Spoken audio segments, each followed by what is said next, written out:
expérience d'enseignante de français en Italie, et en particulier dans le contexte d'un master qui, depuis maintenant 3 ans, se déroule en anglais. D'où le titre de ma communication. Mon plan sera assez simple. D'abord, donc à partir de ce cursus en anglais, comment maintenir un plurilinguisme et donc maintenir un enseignement d'une seconde langue étrangère, seconde par rapport à l'anglais qui est donc première langue étrangère. Quels objectifs se donner pour un cours de français dans un cursus en anglais à l'étranger, hein, donc pas en France, et quelle méthode? Alors, la question qui se pose, c'est reste-t-il une place pour l'apprentissage d'une seconde langue étrangère dans un contexte allophone? Je rappelle ici très rapidement les résultats d'une étude que j'ai faite sur les masters d'économie et de commerce et de sciences politiques en anglais en Italie. En 2014, il y avait déjà 27% des masters en économie qui se tenaient en anglais et 15% des masters en sciences politiques. Sur les cours qui ont lieu en anglais, avec une de mes collègues, nous avons choisi un échantillon représentatif, nord, sud, petite, grande université, etc. Et nous avons fait une étude sur l'enseignement des langues dans ces cursus. Alors en économie, arrivé en master, il n'y a plus de cours de langue, dans 60%. Il reste 30% de cours optionnels, et 10% seulement ont encore un secteur où l'enseignement des langues est obligatoire. En sciences politiques, on a des résultats qui sont quand même meilleurs, puisque la grande majorité, il y a encore en master une seconde langue étrangère obligatoire, par rapport aussi à la première langue étrangère, l'anglais. Mais on note aussi d'autres formations où il y a 2 langues étrangères, donc en plus de l'anglais éventuellement obligatoire, voire 3 dans un master expérimental européen. Alors le constat est alarmant, mais cependant différencié. C'est-à-dire qu'aucune seconde langue étrangère, c'est 60% en économie. Mais il y a un créneau intéressant, c'est celui de la seconde langue optionnelle, entre 30 et 20%, ce qui n'est pas négligeable, et une seconde langue obligatoire entre 10% en économie et 60% en sciences politiques, un créneau bien sûr intéressant, mais on voit qu'il y a aussi des formations dans lesquelles il y a 2 ou 3 autres langues étrangères. Et c'est en particulier le cas des masters à double diplôme, des partenariats, qui sont donc un endroit intéressant à cultiver. Alors, en allant un petit peu en amont, nous avons étudié les prérequis en anglais, mais aussi dans les autres langues. Et nous voyons que, oui, c'est un peu sombre, dans une des formations, il suffisait d'avoir un B1 en anglais pour rentrer dans le master. Parfois, on demande quand même un B2 dans 45%, mais en anglais, et ça suffit. Mais il y a aussi des masters en anglais dans lesquels on demande un B2 en anglais, mais aussi une deuxième langue. Et dans les parcours double diplôme, on voit qu'on demande un B2 en anglais, mais quelquefois on demande aussi un B2 en anglais et une compétence dans la deuxième langue, qui sera la langue du partenaire du double diplôme. Et puis, on voit aussi ce 25% là-haut, intéressant, dans lequel le niveau d'anglais requis pour rentrer dans le master en anglais est plus élevé, c'est un C1, et on demande aussi un diplôme dans une seconde langue étrangère qui va aussi continuer à être enseigné. C'est donc ce créneau double diplôme qui nous a semblé intéressant, et on voit que il va en parallèle avec l'exigence d'anglais. Il y a des formations dans lesquelles il y a un haut degré d'exigence en langue qui correspond aussi à un haut degré d'enseignement des langues. Alors, en bref, puisque c'est une étude qui sera publiée, quels sont les facteurs de maintien du plurilinguisme? Souvent, il y a une sorte de tradition qui continue à aller de l'avant. C'est le cas, par exemple, de Venise ou éventuellement de Macerata, dans lequel j'enseigne. Mais il y a aussi des formations d'élite. Les formations d'élite demandent un très haut niveau d'anglais. C'est le cas de la Luiss, de la Bocconi, qui sont des universités privées en Italie. Mais elles demandent aussi du plurilinguisme.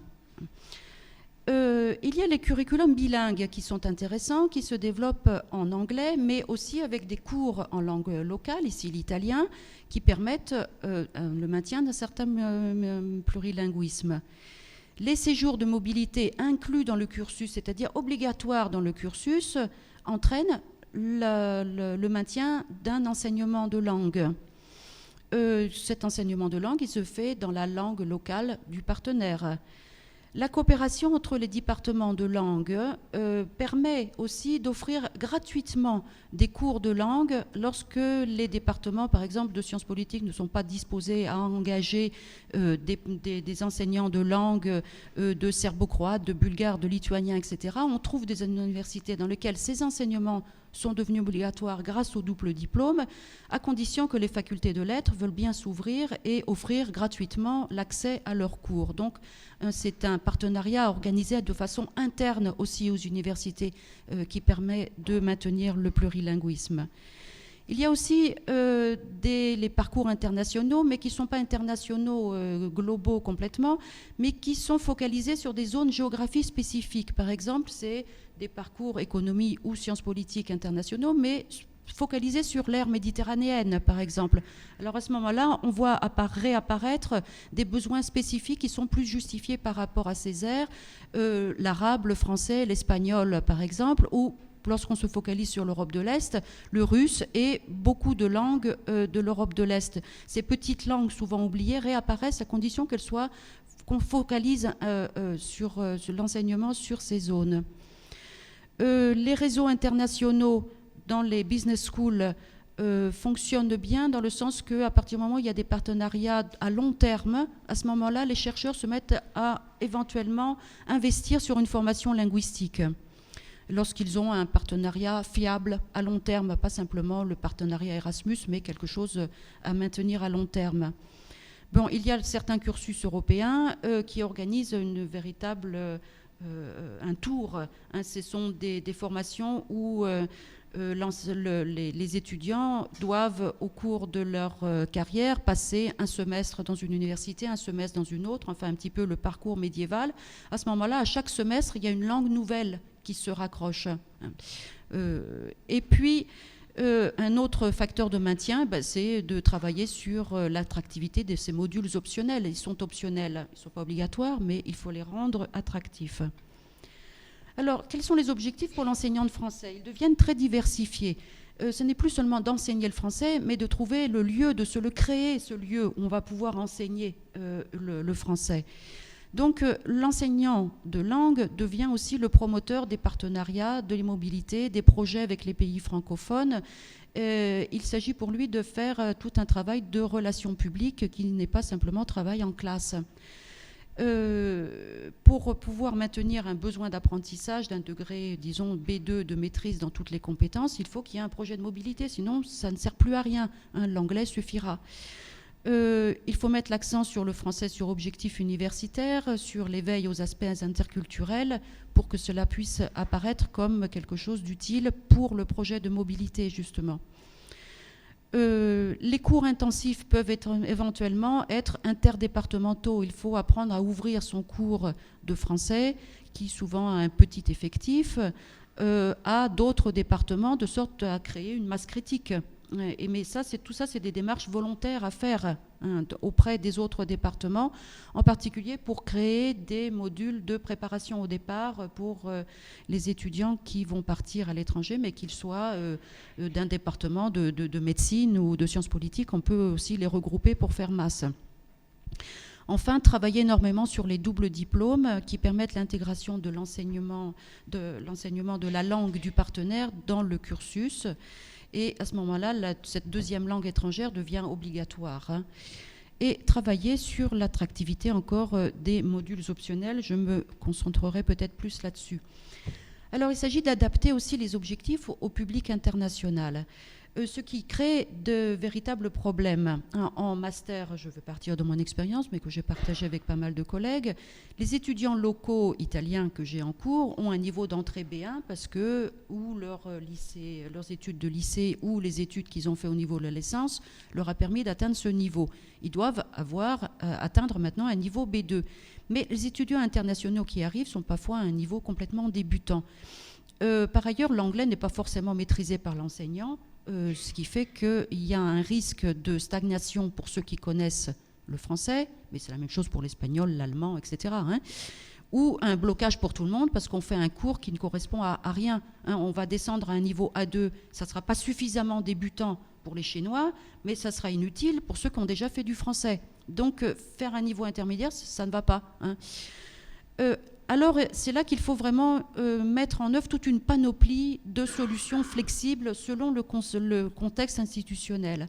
Par exemple, si on a des étudiants B1, peut-être qu'on va les orienter vers un cours B2 pour mobilité. Au lieu de les conserver dans son propre cours, on va les envoyer à un module qui sera organisé pour tous les étudiants qui vont partir. Mais on ne va tout de même pas perdre la spécificité, par exemple, du français pour les cursus de sciences politiques, ce qui est mon cas. À ce moment-là, il faut organiser des séminaires, des conférences thématiques, faire venir des collègues étrangers qui vont tenir des conférences en français. Ça fait comme une CLIL Émile, c'est que tout d'un coup, il va falloir mettre en œuvre, avant de partir en tout cas, des capacités de compréhension d'un interlocuteur français. Donc ne pas complètement les abandonner, mais maintenir une présence du français dans les départements. Offrir un cours spécifique pour les débutants avec des objectifs limités à la compréhension écrite, mais essayer d'atteindre le niveau B2, sinon ça ne sert pas à grand-chose. Je vais le développer après. Favoriser les parcours différenciés avec accès aux cours débutants, éventuellement de licence, pour les profils internationaux non européens, par exemple chinois, indiens, qui ont des besoins extrêmement spécifiques. Ça peut être intéressant de les autoriser à ne pas fréquenter le cours avancé, mais de les autoriser à fréquenter un cours pour débutants, éventuellement à la fac de lettres, c'est-à-dire essayer de vraiment de trouver le lieu qui sera pour eux utile, alors qu'on ne peut pas tout faire dans une faculté. S'appuyer sur les compétences en anglais du public et adopter l'intercompréhension comme modalité de communication en classe, je vais le développer un peu après, et penser tout cela dans le cadre d'une priorité qui est la promotion du plurilinguisme. Donc, dans l'intérieur de la promotion du plurilinguisme, on peut parfois céder un peu de son pouvoir, c'est-à-dire il m'est arrivé de faire des cours d'intercompréhension pour le français, l'italien, l'espagnol, le portugais, le roumain, le catalan. Mais c'est à ce moment-là, c'est que je pensais que j'ai eu un moment, un module de 20 heures, et on m'a dit, vous faites du français, vous les amenez tous à 2. J'ai dit non, c'est complètement inutile. À ce moment-là, on va faire plutôt de la politique linguistique. Je vais leur expliquer ce que c'est que l'intercompréhension.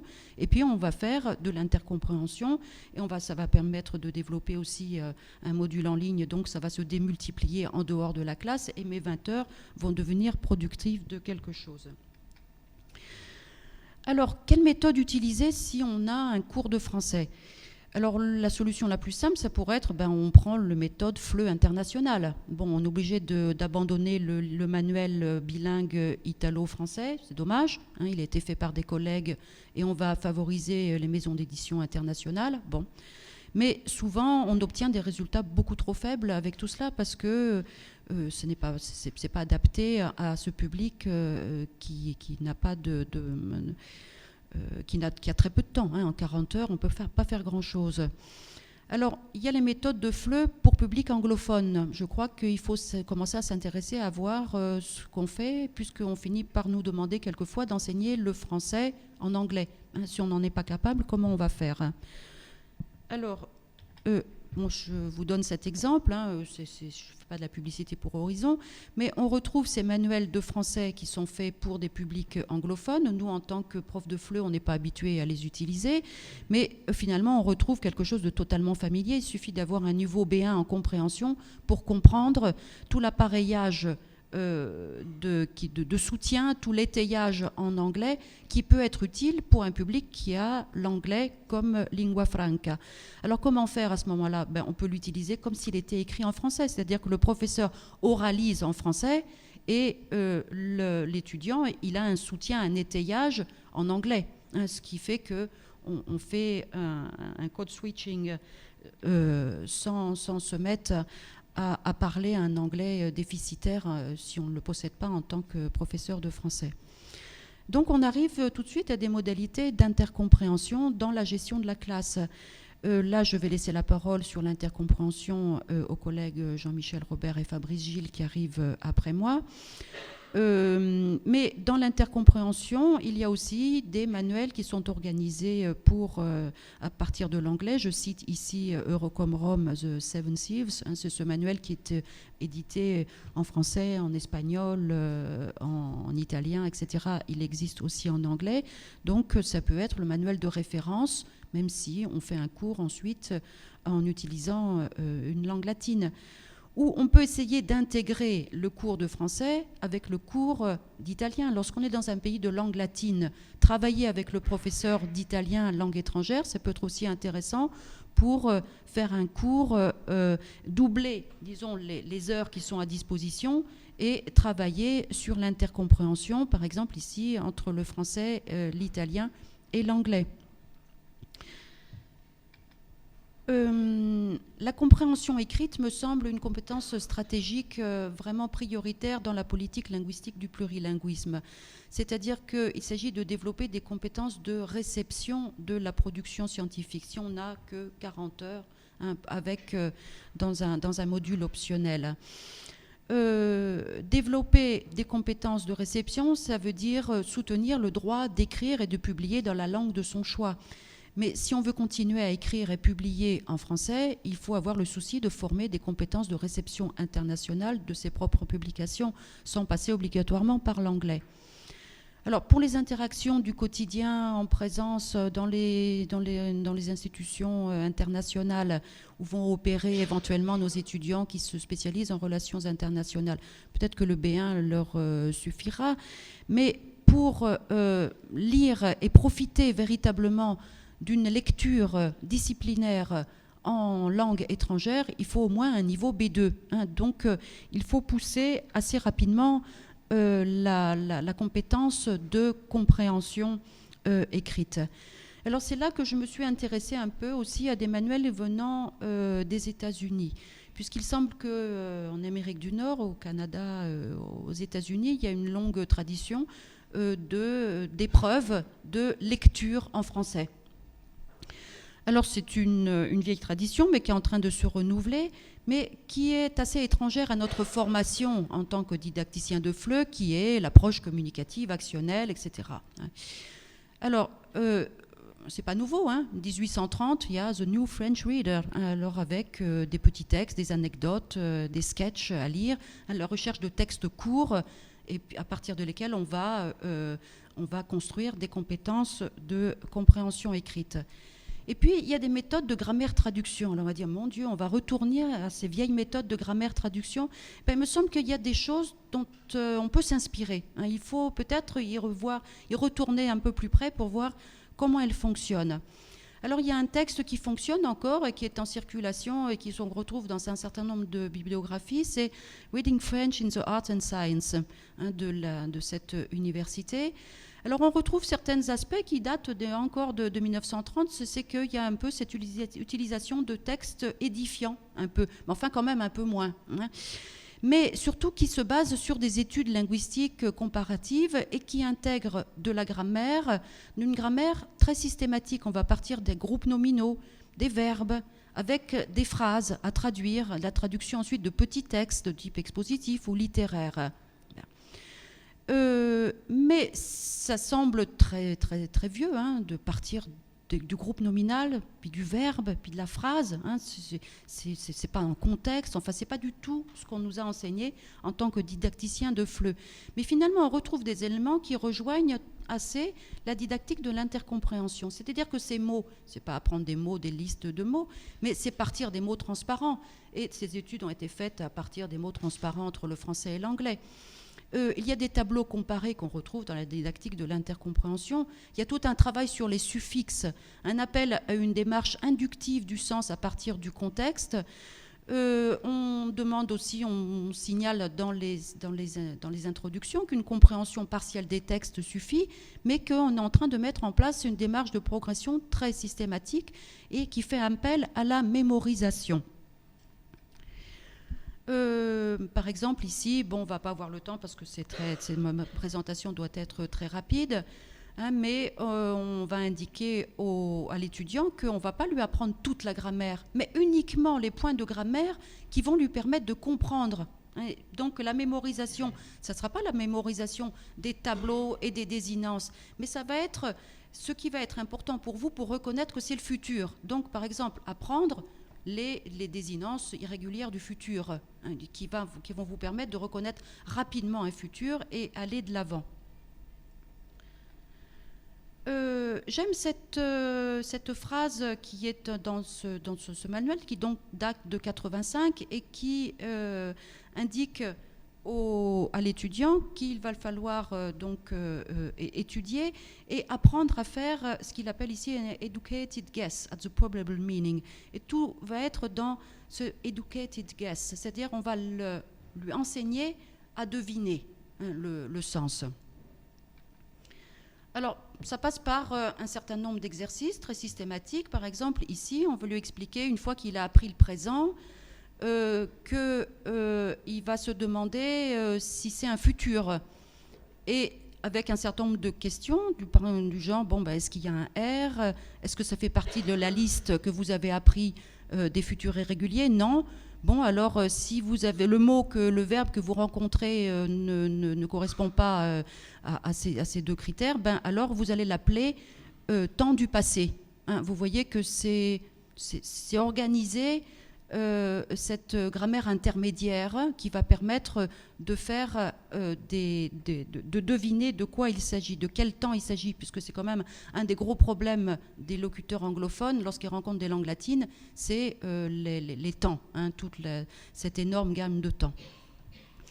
Alors, on voit qu'il y a des correspondances avec les travaux actuels sur l'intercompréhension. Je travaille dans le réseau Myriadi, où on construit un référentiel de compétences de communication plurilingue en intercompréhension. Alors, on n'aura pas le temps ici d'exposer cela, hein, mais il y a, par exemple, dans ce référentiel de compétences, savoir mobiliser des stratégies générales de compréhension écrite, savoir mobiliser des stratégies d'intercompréhension à l'écrit, avec des sous-secteurs qui s'appuient sur des indices lexicaux, sur la coopération interlinguistique, sur les contextes discursifs. Donc, tout ça, finalement, se rejoint. Alors, quelle va être la différence? Oui, je vais vraiment terminer. Dans, par exemple, ce référentiel sur l'intercompréhension, une fois qu'on a fait toute une démarche pour essayer d'arriver au sens de façon intuitive, ben, il y a quand même des restes, hein, il y a l'opacité qui reste.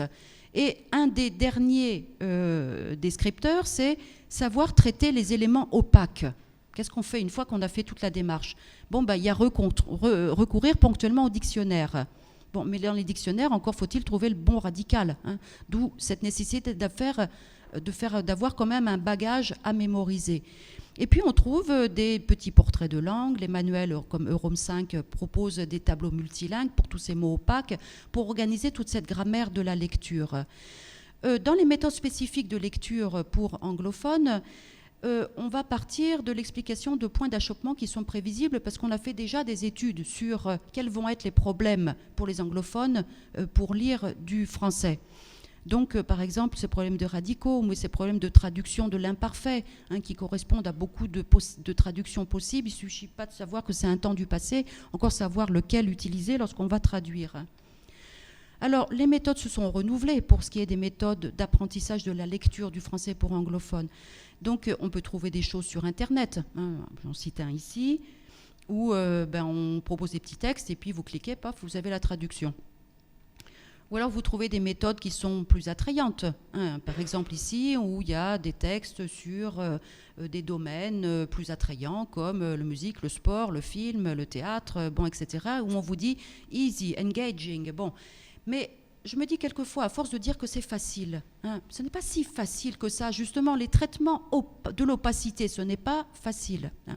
Alors, au lieu de miser sur l'attrait, est-ce qu'on ne pourrait pas faire appel, lorsqu'on est dans un cadre de master, à l'intelligence de nos étudiants et à un entraînement systématique? Alors, pour renouveler quand même les manuels, bon, c'est là que j'ai découvert ce manuel d'une certaine Celia Brickman, hein, qui est une Canadienne, qui me semble extrêmement intéressant parce qu'il propose donc un guide systématique qui appelle aussi à la mémorisation, qui appelle à l'entraînement, qui dit il faut en faire tous les jours, etc. Hein, donc un appel à un effort qui me semble nécessaire si on veut atteindre un niveau B2 en très peu de temps. Donc un accompagnement raisonné de cette compréhension détaillée, hein, qui fait parfois défaut dans les approches sur l'intercompréhension comme un peu comme éveil aux langues. J'ai trouvé dans ce livre un rapport assez soigné aussi avec l'apprenant, un guidage qui est aussi intelligent, où on fait confiance sans utiliser un jargon métalinguistique, sans utiliser de la grammaire, etc. Ben, on va l'encourager en lui disant comment faire vraiment pas après pas, avec une qualité relationnelle aussi dans tout l'appareillage de guidage didactique. Une motivation qui est soutenue par la qualité des textes à traduire, c'est-à-dire qu'on retrouve les fables, hein, ce qu'on utilisait déjà en 1830, mais aussi la charte de Médecins sans frontières, des textes de la francophonie, des textes de littérature classique, des essais, etc. À quoi ça sert d'apprendre le français si ce n'est pas pour lire des grands textes en français, hein, pas toujours des textes qu'on trouve dans la presse, bon, c'est un problème quelquefois des méthodes d'intercompréhension qui se basent sur les langues du quotidien. Bon, là, je crois qu'il faut passer à des très bons textes, hein, pour soutenir la motivation. Alors, quel usage de ce type de manuel? Vraiment, j'arrête, c'est ma dernière diapo. Par un professeur non anglophone, hein, c'est le problème que je me pose. Moi, j'ai trouvé un manuel excellent, seulement moi, je n'oserais jamais prononcer une phrase en anglais parce que mon anglais est lamentable. Hein. Alors, je propose ceci que je voudrais essayer d'expérimenter, c'est de réutiliser de nouveau une modalité bilingue. Je comprends assez l'anglais pour comprendre ce qui est dit ici. Moi, je peux le dire en français. Celui qui connaît mieux le français, il le comprendra en français. L'Indien, le Chinois, il le lira en anglais, j'ose espérer qu'il le comprenne. Mais ce qui me manque, c'est les traductions, hein, parce que moi, je ne sais pas corriger une traduction d'une phrase en français en anglais. Alors, on vient de travailler avec Celia Brickman qui va publier, par exemple, des corrections, simplement, un livret de solutions, hein, pour que son livre puisse être utilisé aussi par des professeurs non anglophones qui ne sont pas spécialistes de la traduction français-anglais. Voilà, c'est simplement cette petite hypothèse que je voulais donc vous présenter, une expérience que je compte essayer de mener, en tout cas si j'ai réussi à trouver aussi un lieu où l'expérimenter.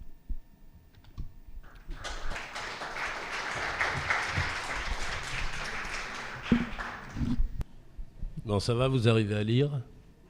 Oui. Bon, cette communication s'appelle « Enseignement-apprentissage de la compréhension écrite du français langue étrangère à un public anglophone par l'intercompréhension ». J'aurais préféré dire « intercompréhension, anglais et plurilinguisme ». Donc l'intercompréhension est née, elle existait bien avant les années 90, hein, mais on ne l'appelait pas comme ça. Elle est née à la croisée de plusieurs pratiques. Premièrement, une pratique scandinave, où depuis le début la fin du 19e siècle, les Scandinaves étaient habitués à comprendre dans trois langues, pas à parler dans trois langues, à comprendre la langue de l'autre. Et cette langue des voisins, cette langue voisine, ou ces langues voisines, il y en avait 2 ou 3, étaient enseignées à l'école. Dans un premier temps, ils apprenaient à lire un texte. Bon, pour les Suédois, c'était en danois et en norvégien, les 2 variantes du norvégien. Dans un deuxième temps, à comprendre ce que le voisin disait. Et dans un troisième temps, à pratiquer l'intercommunication, c'est-à-dire chacun parlait sa propre langue, comprenait celle de l'autre, mais s'exprimaient d'une certaine façon. On privilégiait le vocabulaire pan-scandinave, on ne faisait pas de blagues, on n'utilisait pas d'argot, etc. Et ça fonctionnait pendant des décennies. À la même époque, il y avait une autre sorte d'intercompréhension en Amérique du Sud, où Brésiliens, Argentins et Uruguayens se comprenaient assez bien, chacun parlant la langue de l'autre. Claude Agege avait remarqué que lorsque les présidents de ces trois pays se rencontraient, il n'y avait pas de traducteur. Chacun parlait sa langue et comprenait la langue de l'autre. À partir de là, s'est développée en Europe, il y a 25 ans à peu près, cette vision de la compréhension des langues voisines. Langue voisine, langue proche, de la même famille. Il y a eu le programme Orum 4 en France, 4 langues romanes, Galatea qui en avait 6, et on visait la compréhension passive. D'abord la compréhension d'un texte. On mobilisait toutes ses connaissances. Si on avait fait du latin, tant mieux. Si on n'avait pas fait du latin, tant pis. Et dans un deuxième temps, c'était la compréhension orale. Mais c'était déjà des compétences parcellaires, partielles. En méthodologie de la didactique, on était en plein dans l'approche communicative, avec la compétence de communication, parler comme un natif. Et là, brusquement, on se trouve avec une compétence parcellaire. On n'est plus obligé de parler, simplement de comprendre, de lire. Et c'est en général à partir de sa langue maternelle, ou d'une autre langue. Par exemple, quelqu'un qui avait fait de langue maternelle française, qui avait fait de l'espagnol à l'école, pour comprendre le portugais, mobilisait ses compétences en espagnol, langue seconde ou langue étrangère. En Allemagne est né à peu près à la même époque Eurocom, l'eurocommunication, où là, pour les langues latines, on privilégiait une langue étrangère, c'est-à-dire un étudiant allemand qui avait fait du français. Et à partir du français, il avait accès à l'espagnol, l'italien, enfin 7 langues, enfin 6 langues en plus du français. Ce qu'il appelait des langues dépôt. Enfin, Klein, le linguiste allemand qui a fait cette méthode, enfin un des linguistes allemands, appelait le français une langue dépôt. Alors, et l'anglais à l'intérieur. Alors, ces langues dépôt permettaient un passage. Un passage, par exemple, pour un Allemand de langue germanique, d'avoir accès aux langues latines. Et ça a donné le plurilinguisme. Mais le plurilinguisme n'est pas plusieurs bilinguismes. Il y a actuellement un bilinguisme visé, anglais plus une autre langue, une langue maternelle, et des plurilinguismes qui se promènent, c'est-à-dire des compétences partielles qui peuvent s'améliorer vers un autre bilinguisme en langues étrangères ou en langue seconde. L'anglais peut être une langue d'arrivée, mais n'est presque jamais une langue de départ. À partir de l'anglais, on a accès aux langues germaniques. L'allemand, le néerlandais, les langues scandinaves, etc. Mais j'imagine pas un Allemand arriver à l'anglais par l'intercompréhension. Il l'a appris à l'école. Les Suédois l'ont appris à l'école, de plus en plus tôt. Alors ce plurilinguisme, ça accentue la suprématie de l'anglais, le déséquilibre entre l'apprentissage de l'anglais et l'apprentissage des autres langues. D'un côté, avec cette méthode d'intercompréhension, il y a un plurilinguisme pour les langues latines, mais on a le catalan, le corse, le sarde, le franco-provençal, tout ce qu'on veut. Et on les apprend en même temps, on a des compétences de lecture, éventuellement de compréhension orale. Et d'un autre côté, c'est l'anglais de plus en plus jeune. Enfin, bientôt on va commencer à la maternelle.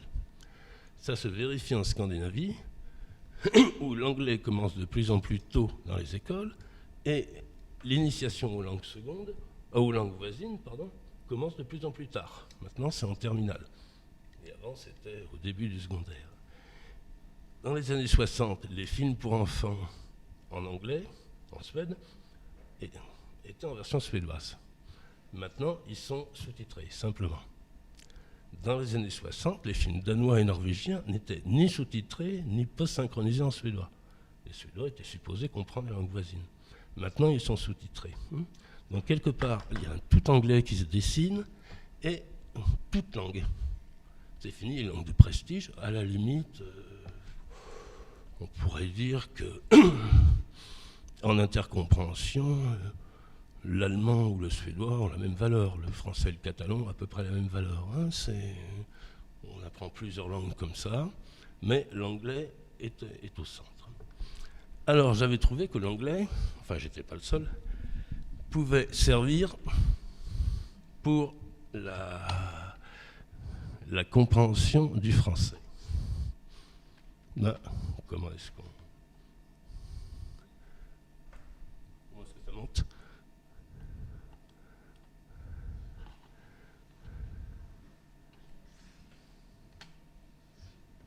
Quelqu'un peut m'aider ? Oui, oui.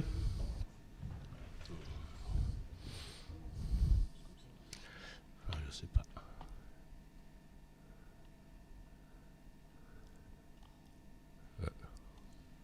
Ah, voilà. Parfait. Et, ah oui, c'est là, d'accord. Oui. D'accord, ça va, merci. Oui.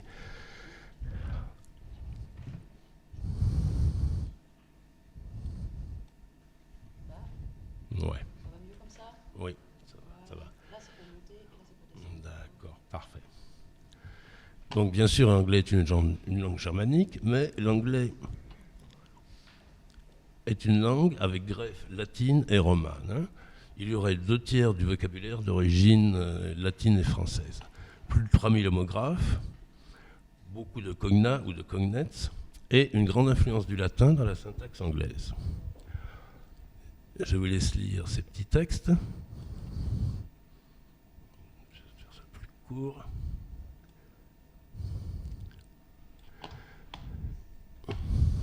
Donc on voit qu'à partir du français, ce français est assez compréhensible pour un public anglais. Klein, qui avait fait Eurocom, Rome, Guerme, etc., lui suppose qu'à partir du français, à partir de l'anglais, pardon, on a accès à toutes les langues romanes. Donc, les 7 tamis qu'il utilise pour les langues d'une famille, les langues germaniques, les langues romanes, etc., il les applique sur l'anglais pour les langues romanes. Avec le lexique international, le lexique pan-roman, des correspondances phoniques qui permettent un grand stock de vocabulaire. Bien sûr, la prononciation de l'anglais est différente, mais la graphie permet la compréhension.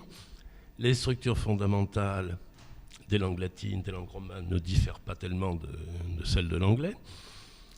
On retrouve des éléments morphosyntaxiques pan-romans dans l'anglais. Et enfin, une quarantaine de préfixes les plus importants, d'origine latine et grecque, se retrouvent dans les langues romanes et dans l'anglais. Donc, un locuteur anglophone de naissance, ou l'anglais langue seconde, ou éventuellement l'anglais langue étrangère, peut avoir accès à un texte, pour moi français, et pour Klein, italien, espagnol, etc. En ce qui concerne le français, bien sûr, c'est évident le rapport lexical, mais grammatical, c'est un peu plus difficile. Alors, j'avais trouvé des expressions françaises qui apparaissent dans l'anglais. Et avec ça, on peut faire une espèce de petite grammaire française. Hein. On a un peu tout. Bien sûr, il y a même des mots qui n'existent plus en français. À propos des bottes, hors de propos. Après ski, ce n'est pas une chaussure, mais c'est une activité après les pistes de ski. Beaux-arts, bel esprit, beaux esprits, toutes ces expressions se retrouvent en anglais. Alors, cherchons la femme, toucher, etc. J'étais tout content d'avoir trouvé des terminaisons verbales, des participes passés, même un subjonctif, honni soit qui mal y pense, des féminins, des pluriels. Mais en proposant ça à des informateurs britanniques et américains, je me suis aperçu que ce n'était pas du tout la même compréhension et les mêmes connaissances. Les Britanniques en connaissaient une partie, les Américains en connaissaient une autre, ce n'était pas toujours la même. Les plus âgés comprenaient mieux que les jeunes générations comprenaient absolument pas tout. Exception voulez-vous coucher avec moi ce soir était compris absolument partout, mais pas fondamentalement le reste. Alors, en imaginant quand même que ça soit à peu près compris, on peut faire l'adjectif. Alors, ce que j'ai mis en italique, ce sont des mots qui sont à peu près compris par une majorité des anglophones. L'adjectif masculin plus E. Blond, blonde, noir, bête noire, petit maître, petite, toute petite, etc. Les adjectifs terminés par E ne changent pas. Jaune premier, cause célèbre. Les adjectifs terminés par N font souvent leur féminin en 2 N. Bon mot, bonne bouche. Quelques féminins irréguliers, premier, première, mariage blanc, carte blanche, chaise longue, nouveau roman, nouvelle cuisine. On retrouve énormément d'éléments de la grammaire française sur des expressions que les Anglais connaissent, normalement, enfin que les anglophones, connaissent. Donc cette intercompréhension, c'est tout simplement reconnaître à partir de quelque chose de connu, des marques qui leur permettront d'aborder une mémorisation très rapide ou une reconnaissance de la grammaire. Les pluriels en haut, nouveau riche, beau geste, belle époque, beaux-arts, voilà. Irrégulier, beau geste, belle époque, bel esprit, beaux-arts, belles lettres. La place de l'adjectif, acte gratuit, amour-propre, quelquefois devant le nom, beau geste, cher maître, devant ou derrière, nouveau, riche, art nouveau. Les adjectifs de couleur, bâton rouge étant le plus célèbre. Donc peut se dessiner simplement à partir des expressions d'origine française, plus ou moins connues en anglais, une grammaire, ici je me suis limité aux adjectifs, qui pourra servir dans la compréhension d'un texte en français. Or, ça c'est l'utopie, c'est le rêve. Confronté à cette méthode, beaucoup de professeurs de langue britanniques ou américains, non. Alors, tous les reproches, les faux amis et la traduction, mais en même temps, on ne propose pas de la traduction, on propose la compréhension partielle d'un texte, c'est-à-dire l'ouverture vers une nouvelle langue, d'une famille différente. Deuxièmement, ça c'est plutôt les professeurs britanniques qui disent que beaucoup de termes qui sont transparents avec le français au niveau lexical, ce sont des termes qui sont plutôt littéraires et que les jeunes générations ne comprennent plus. Et déjà, l'oubli du latin, enfin la perte du latin dans les écoles, et deuxièmement, la perte, chez certains étudiants, de tout ce vocabulaire qui était en disponibilité, de vocabulaire plutôt littéraire. Donc l'étudiant anglais qui n'a pas un très bon niveau va se retrouver devant des mots qu'il ne connaît absolument pas. Des mots d'origine française, mais qui sont très peu utilisés pour lui. Donc c'est une approche qui doit être réservée quand même à un bon étudiant. Bon, on imagine que les mauvais étudiants n'ont pas envie d'apprendre une langue étrangère, ni de la lire. Et alors les limites, c'est, dans un premier temps, ça se limite vraiment à la compréhension écrite. Mais la transparence s'appuie sur un registre littéraire. Et il faut aussi expliquer, on ne donne pas un texte comme ça, il faut une véritable formation pour expliquer les transformations graphiques et phoniques. Il n'est pas évident que le jeune étudiant anglais ou l'étudiant anglais plus âgé trouve tout seul que, donc il y a une formation. Et puis, bien sûr, il y a le problème des faux amis. Mais enfin, les faux amis, comme disait Klein, c'est un petit problème, mais une énorme aide. Le problème des faux amis est un faux problème, à condition qu'on ne travaille pas dans la traduction. Ça, c'est encore une fois, c'est juste la lecture, la compréhension. Alors, on peut se limiter à la compréhension écrite dans le cadre de l'université, par exemple. On a besoin de lire un texte, mettons un anglophone a besoin de lire un texte en français, puis après en italien. Il ne va pas passer des mois à apprendre l'italien ou le français. Avec cette méthode d'intercompréhension, il arrive très vite à comprendre. Et on peut s'arrêter là. Mais ça peut être une motivation pour aborder les autres compétences. Bon, d'expérience, quelqu'un qui arrive à un niveau B2 en très peu de temps, en une seule compétence, compréhension écrite, il a envie d'apprendre les autres compétences. Il imagine que lire un article d'intérêt général ou dans son domaine, ça va prendre des mois, voire des années. Si en quelques semaines il y arrive, il aura l'impression fausse qu'en quelques semaines de plus, il pourra parler. Non. Mais ça donne quand même une motivation. C'est-à-dire qu'il a fait un effort pour arriver à B2 en compréhension écrite. Pourquoi est-ce qu'il s'arrêterait là? Donc dans certains cas, c'est quand même une sécurisation et une grande motivation. Ensuite, on peut aussi s'arrêter là, ou bien une ouverture vers d'autres langues latines. Si en quelques semaines, mettons un mois, je sais lire le français, encore quelques semaines et je saurai lire l'espagnol. Donc c'est une méthode qui peut être très limitée à un public assez érudit, mais aussi ça peut s'ouvrir ou aux autres langues ou aux autres compétences. Dernier attrait, ça c'est pour les étudiants étrangers qui font de l'anglais, par exemple à l'université, dont il était question aujourd'hui. L'enseignement du français en intercompréhension à des étudiants qui perfectionnent leur anglais peut leur apporter tout ce vocabulaire qu'ils n'ont pas, ce vocabulaire anglais d'origine française. Donc quelques limites et beaucoup d'avantages. Voilà. Je suis dans les temps ou... Parfait.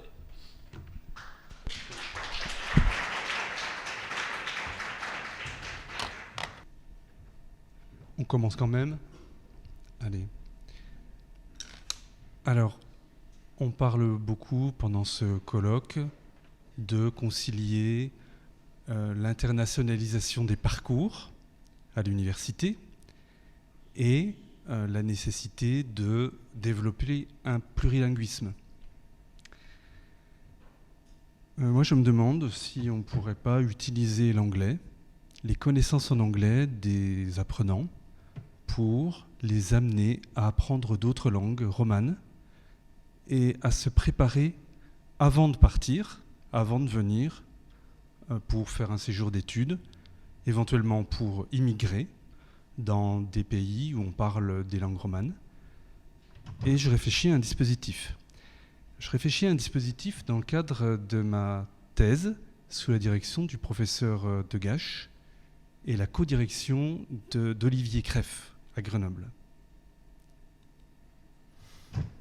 Mes recherches sont fondées sur la didactique des langues tierces, sur la théorie du facteur L2. Ah oui, je ne vous ai pas précisé que j'ai suivi les recommandations des organisateurs de ce colloque, et donc le diaporama est en anglais, tandis que la présentation est en français. Et j'essaie d'utiliser l'anglais comme langue pont.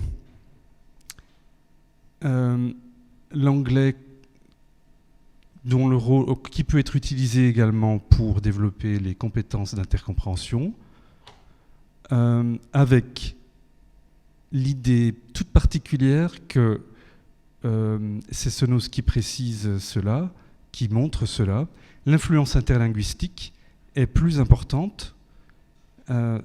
Translinguistique, on trouve translinguistique, on trouve plusieurs équivalents, si les langues sont vues comme typologiquement proches, si elles sont considérées comme...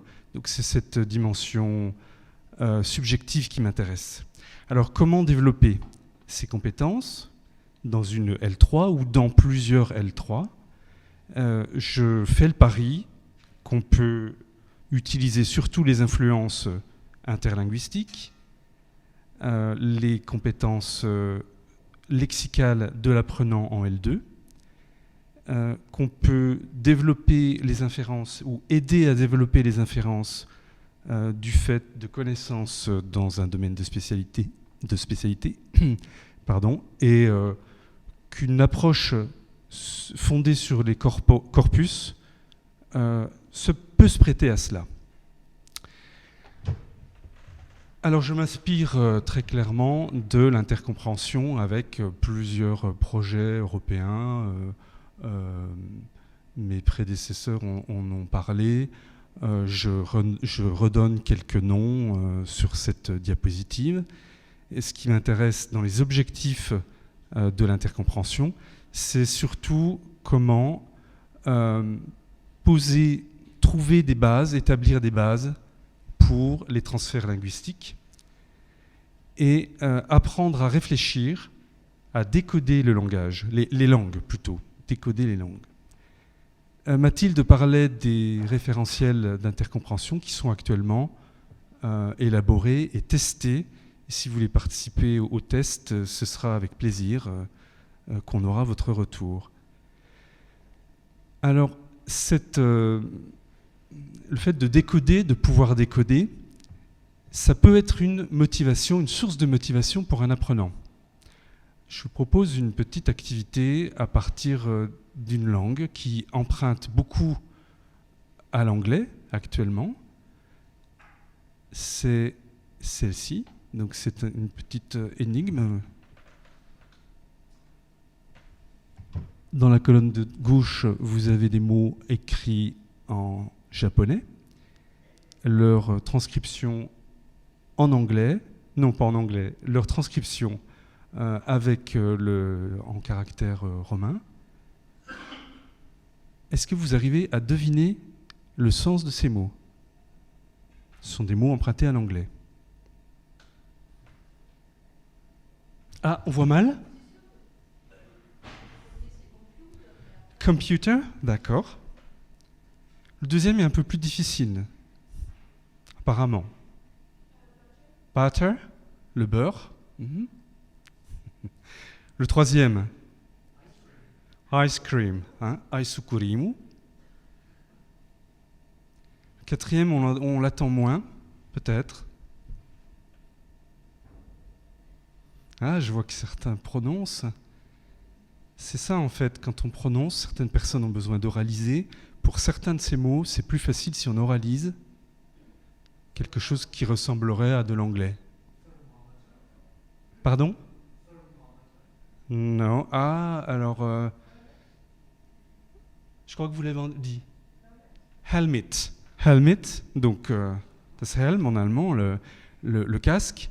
Oui, thermomètre, je ne sais pas si c'est un mot en japonais emprunté à l'anglais, mais peut-être qu'il y a ça aussi.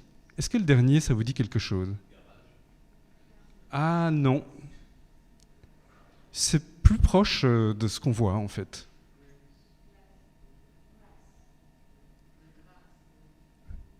C'est glass. Glass, le verre à boire, le verre qu'on utilise pour boire.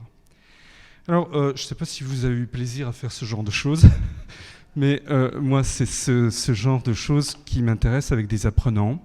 Partir de ce qu'ils connaissent, de ce dont ils sont capables parce qu'ils infèrent, plutôt parce qu'il y a des analogies, parce qu'ils peuvent voir des analogies.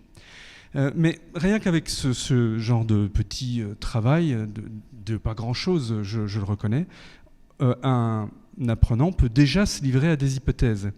L'hypothèse que la finale en anglais de l'anglais TER, est-ce qu'elle n'équivaudrait pas à une finale de mots japonais, donc emprunté à l'anglais, en TA? Idem pour le L intervocalique en anglais. Est-ce que ce ne serait pas ce qui est transcrit par le japonais, en japonais par U éventuellement, R en tous les cas, U éventuellement. Alors, ces analogies qui existent entre... ce ne sont pas vraiment des analogies, ces emprunts qu'on peut trouver dans certaines langues, des emprunts à l'anglais, ils produisent une impression d'analogie. Oui, celle-ci, cette diapositive est en allemand, mais vous pouvez... Je l'ai écrite parce que justement, je savais que ça allait être compréhensible. Ces analogies lexicales entre l'anglais et certaines langues, elles se rencontrent d'autant plus entre des langues comme l'anglais et les langues romanes, parce qu'elles partagent un alphabet, parce qu'il y a eu des contacts, there's been, des contacts de langue qui donnent lieu à un vocabulaire international. C'est le premier TAMI, the first sieve d'Eurocom. Bon, je vous passe les différents emprunts. Jean-Michel Robert en a parlé plus et mieux que je ne le ferai. En tout cas, tout cela conduit à un fond lexical commun. Voici la configuration dans laquelle je suis avec le dispositif auquel je réfléchis. Je m'adresse à des spécialistes ou de futurs spécialistes du domaine de la santé au sens large. En biochimie, médecine, pharmacie, génétique, etc., qui ont un niveau minimum de B2 en anglais. Ça, c'est... Bon, il faut voir ce que ça veut dire que ce niveau B2... qui ont l'anglais comme L2, donc c'est la langue pont, qui veulent s'initier à une ou plusieurs langues romanes. Bon, qui est-ce qui a envie d'apprendre plusieurs langues romanes en même temps? Je ne sais pas si ça existe franchement, mais en tout cas, ce serait possible de le faire avec le dispositif auquel je pense, et qui ont en tout cas comme langue 1 une langue typologiquement, qui n'appartient pas aux langues romanes ni aux langues germaniques. Par exemple l'arabe, le chinois, le coréen, le tagalog, le japonais, etc. Voici 3 hypothèses que je formule. Je vais vous laisser lire peut-être.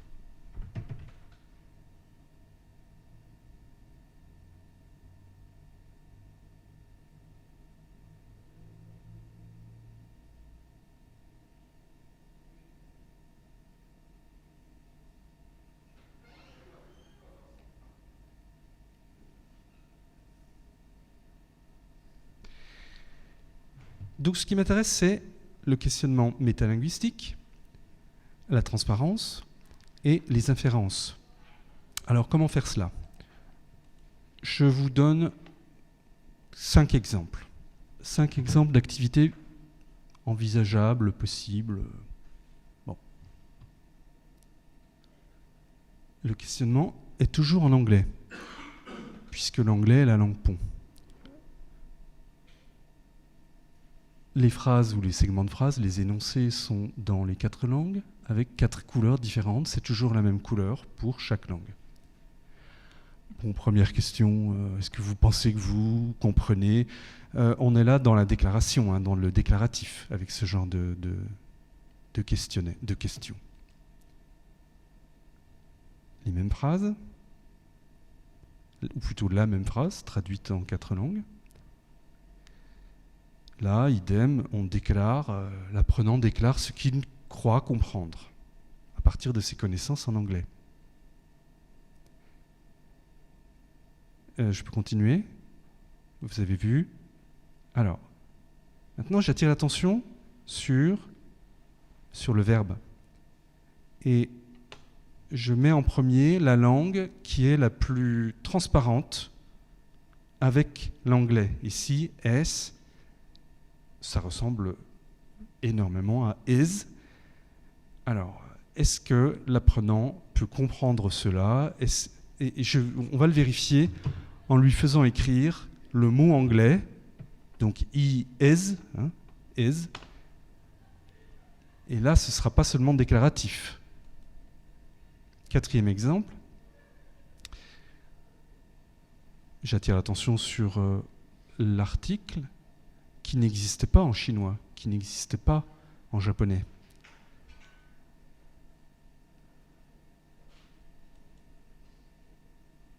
Et ce genre d'activité également, c'est pas remettre dans l'ordre, c'est juger de quelle phrase,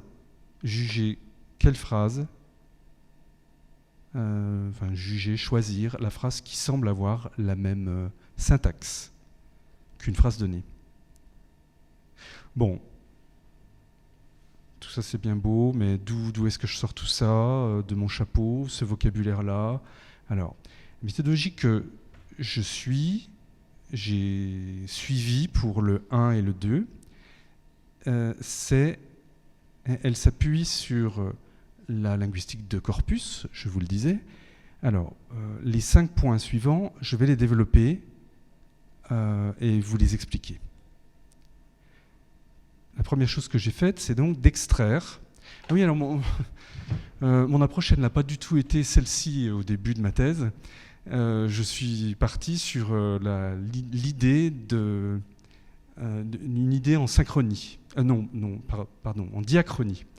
Je voulais extraire d'un dictionnaire, l'Oxford English Dictionary, les termes qui proviennent du français, en anglais donc, les termes qui proviennent de l'espagnol, de l'italien, du portugais, du grec, mais qui seraient également utilisés dans les langues romanes. Je me suis vite rendu compte que ça n'allait pas. Je me suis donc dirigé vers la linguistique de corpus avec le corpus Scientext. Je ne sais pas si vous connaissez Scientext. C'est un gros corpus, quand il a été conçu, il était parmi les gros corpus, 33 millions d'occurrences. Bon, le nombre de textes, je vous laisse lire tout cela. En fait, c'est pas très lisible tout ça. Hein, pas très visible. Ah. Alors, est-ce que vous arrivez à voir, bon, peut-être que vous connaissez déjà les concordanciers. Vous arrivez à voir de loin, voilà à quoi ça ressemble quand vous faites une requête sur le site de Scientext. Vous obtenez au centre le verbe, ici il s'agit de consider, avec les formes lématisées. Et voici les premiers résultats dans les 3 catégories que j'ai choisies pour mon étude, à savoir les noms, les adjectifs et les verbes. Ce sont les termes les plus courants, les plus couramment utilisés, les plus fréquemment rencontrés dans le corpus. Alors, quoi faire de cela ? Il a fallu leur trouver des définitions, parce que un même terme peut se rencontrer dans un corpus, dans n'importe quel texte, avec plusieurs exceptions. Or, l'apprenant, qu'est-ce qu'il peut connaître ? Est-ce qu'il connaît toutes les acceptions du terme ? Est-ce que pour un terme, il ne va pas avoir en tête une des significations et non pas d'autres, et non pas la signification qui est valable dans le texte en question. Bon, je me suis initialement basé sur les 100 premières occurrences de chaque terme, de chacun des 2000 termes dans le corpus, et j'ai traduit cela, j'ai cherché plutôt les traductions dans Wiktionary, je les ai complétées souvent, bon, il y a des erreurs, il y a toutes sortes de... bon, ce n'est pas un travail de spécialiste, bien entendu, mais c'est aussi ça qui m'intéresse, utiliser Wiktionary pour voir comment ces termes du domaine de la médecine, pour beaucoup d'entre eux, sont expliqués, sont définis dans un dictionnaire qui est collaboratif. Bon, ça cela dit, c'est secondaire. Alors j'ai vérifié dans d'autres ressources, bien entendu, pour que ce soit un peu plus sérieux tout cela. Alors voici ce que cela donne sur le fichier que j'ai obtenu. On voit peut-être pas tellement. Hein. La première colonne indique le nombre d'occurrences du terme. La seconde, le terme en anglais. Ensuite, c'est sa traduction en espagnol, sa traduction en français, en italien, en portugais. Et la dernière colonne, qui est tronquée, correspond à l'acception ou aux acceptions du terme dans le corpus. Alors, fallait-il garder toutes les acceptions qui sont présentes dans le corpus ? Est-ce que ce ne serait pas contradictoire avec l'idée même de fréquence ? Alors, j'ai vérifié l'acception ou les acceptions qui sont les plus représentatives sur la base du corpus entier de Scientext. Je n'allais pas faire ça, évidemment, pour chacun des 2000 mots, dans toutes les acceptions. Pour toutes les occurrences, il y a un outil qui s'appelle le lexicogramme. Enfin, j'utilise le lexicoscope qui a été inventé par Olivier Creff, qui est utilisable par tout le monde, librement accessible. Et j'ai sélectionné les termes, c'est un réglage, hein, les termes qui apparaissent un minimum de 50 fois, avec un log likelihood d'un minimum de 10,83. Bon, alors, voici ce que ça donne. Par exemple, pour intravenous. Alors, intravenous, mais on voit vraiment rien. Je ne sais pas si vous arrivez à voir d'où vous êtes.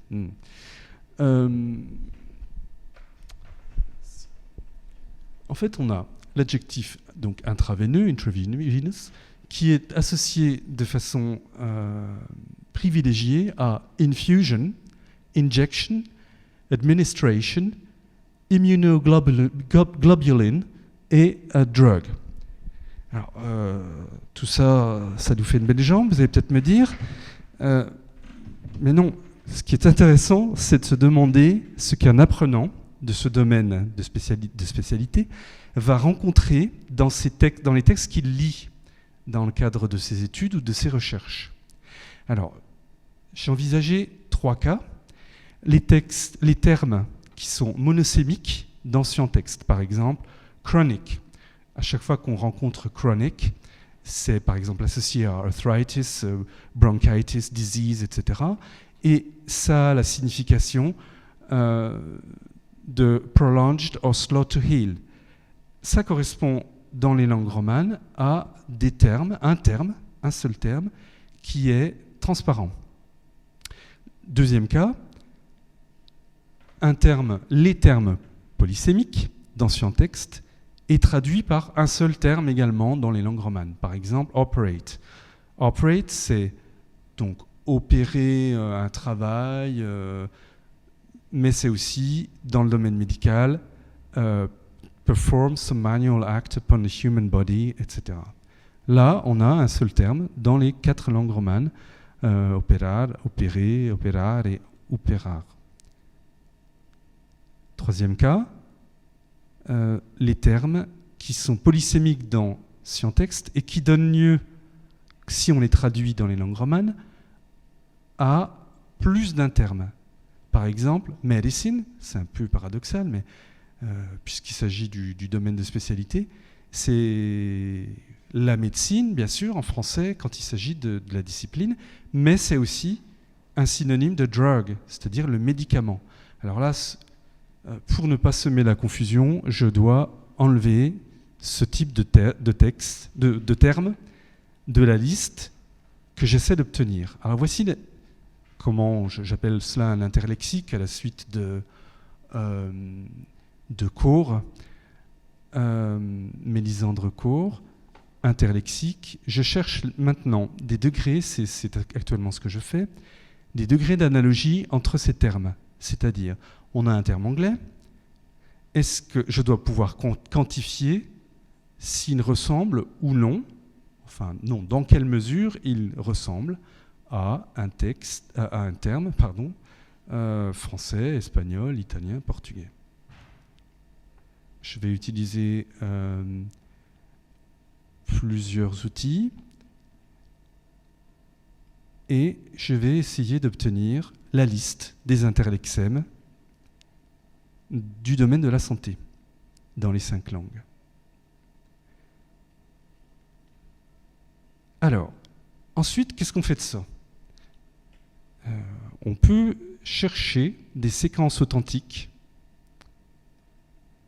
qui comprendront des termes, pas des séquences, des phrases authentiques, des énoncés authentiques, qui comprendront des séquences collocatives transparentes. Alors qu'est-ce que c'est que ça ? Il s'agit d'une association privilégiée entre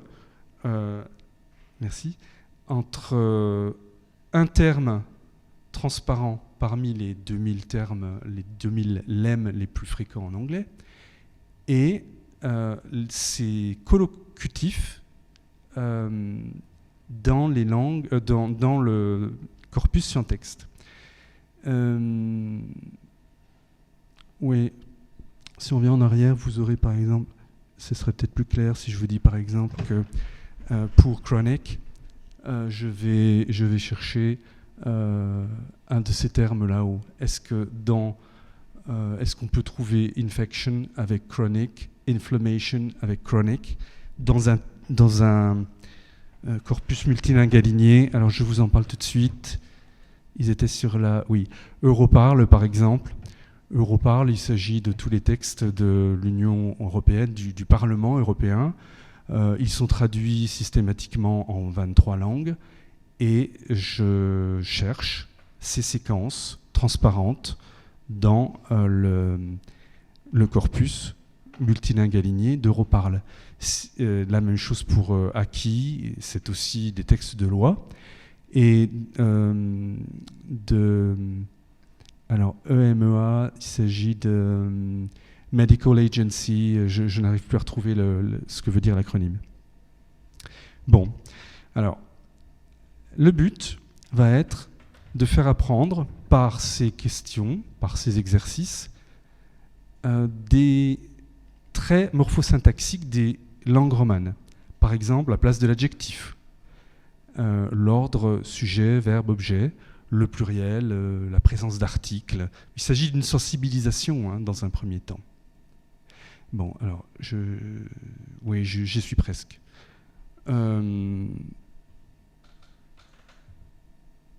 Still to be thought upon, à vrai dire. Il y a une erreur ici. Je me pose la question de quelle progression quelle progression envisager avec ces acquisitions, ces traits à faire acquérir? Combien de leçons? À quel moment on doit arriver à des documents complets, par exemple une affiche qu'un professionnel de la santé va rencontrer dans le cadre d'un stage, d'un internat dans un hôpital. Comment introduire le lexique opaque, les profils foramen de Eurocom, la syntaxe, la syntaxe opaque, comment faire cela?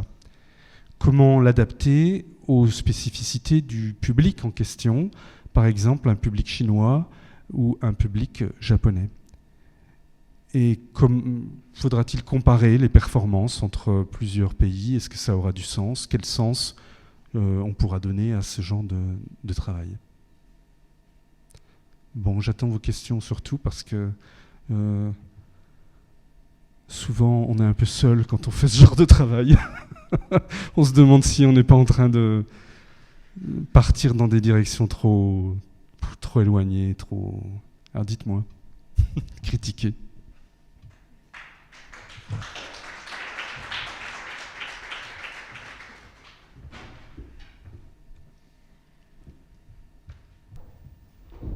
Bon, le micro marche, j'espère. Merci beaucoup pour votre intervention.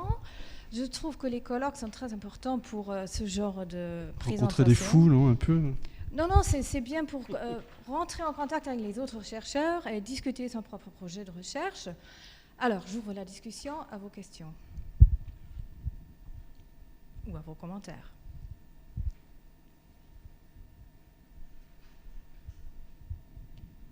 Bon, s'il n'y en a pas, moi j'aimerais bien vous poser plusieurs questions. Si j'ai bien compris, vous faites une thèse de doctorat sur ce sujet, et ça, c'est les questions qui ne sont pas encore décidées, c'est ça? Oui. Bon, moi je me suis posé la question quand je vous ai entendu. Écoutez, pardon. Est-ce que c'est un projet de recherche didactique ou linguistique? Oui, alors en fait, pour mener à bien le projet didactique, je me suis rendu compte qu'il fallait que je passe par tout un questionnement linguistique. Parce qu'on ne peut pas dire il y a des mots qui font partie du domaine de la santé, on va aller regarder ces mots. Oui, mais c'est infini, il y en a des dizaines de milliers. Alors lesquels j'ai voulu trouver, délimiter déjà lesquels étaient le plus susceptibles d'être utilisés par des apprenants ou des chercheurs, parce qu'ils les rencontraient dans des textes, des articles scientifiques de leur spécialité. Et effectivement, ça me mène un peu loin.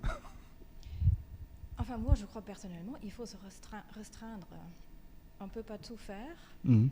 C'est très large.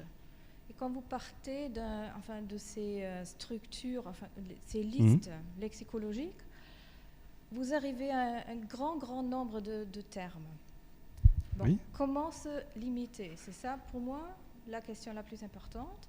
Et s'il y a une discussion ou une dimension didactique, il faut toujours penser à l'apprenant.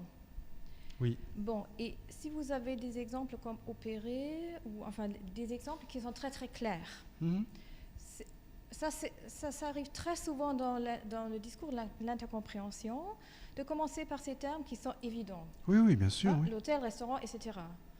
Mais pour l'apprenant, ce n'est pas un problème. Le problème, c'est les termes qui ne sont pas évidents.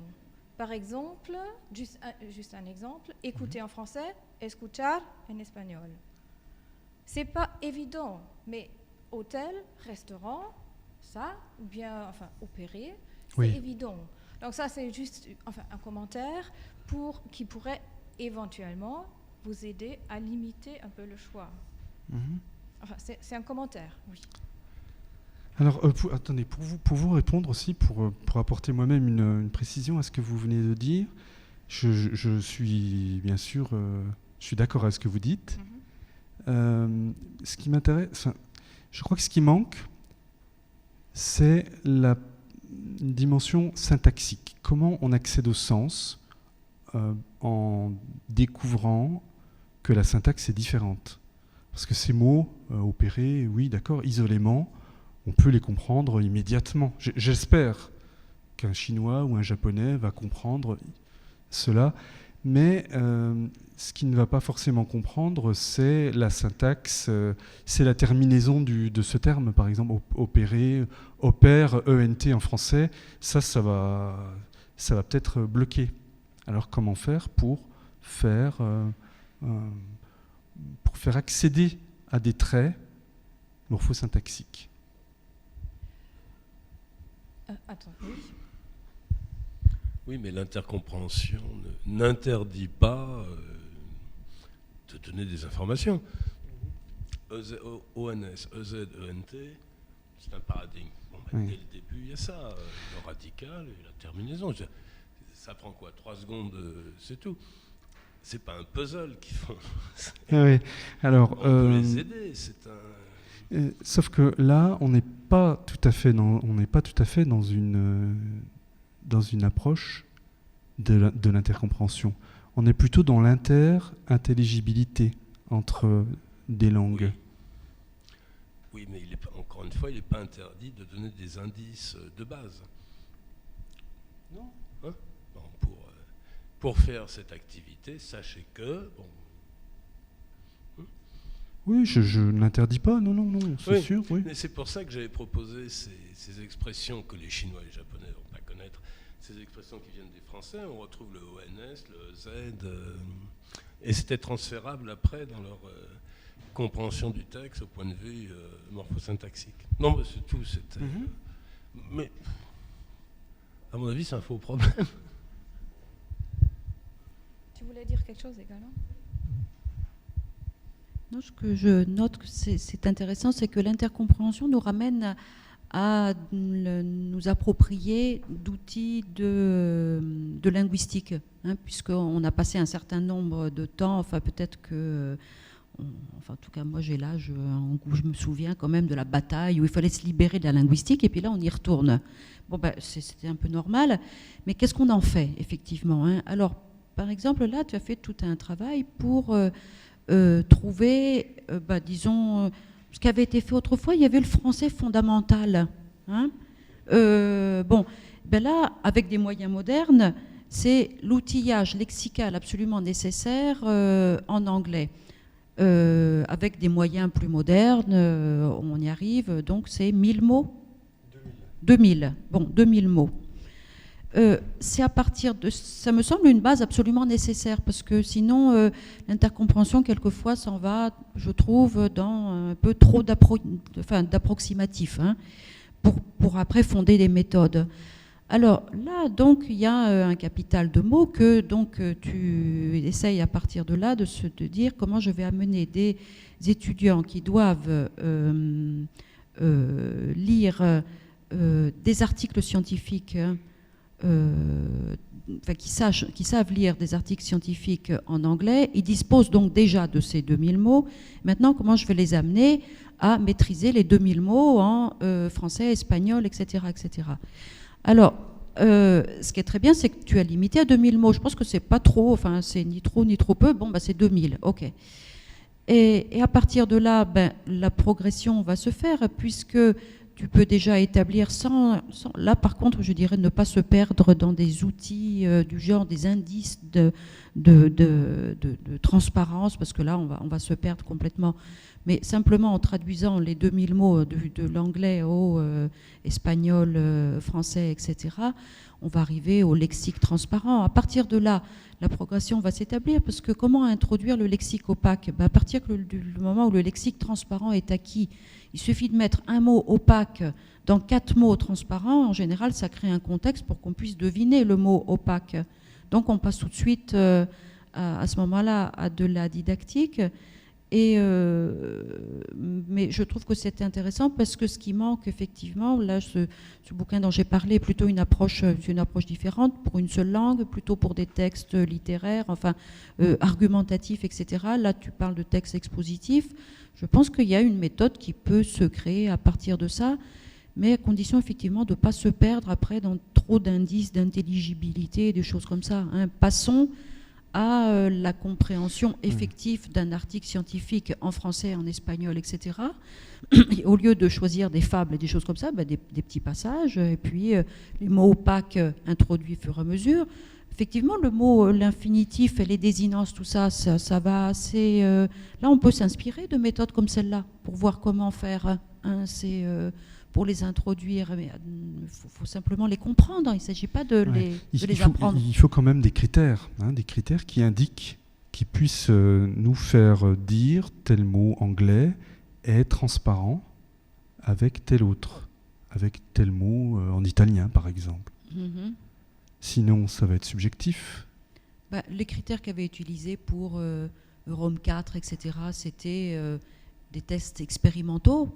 Hein, on propose un pool de locuteurs, je ne sais pas moi, italophones, etc. Est-ce que vous le comprenez, hein, parce qu'un critère théorique d'intelligibilité, ça va être pour telle langue, pour telle autre, moi j'ai peur qu'on se perde effectivement. Là, autant effectivement, comme tu disais, retourner à la didactique maintenant qu'il y a tout ce... oui, maintenant c'est effectivement...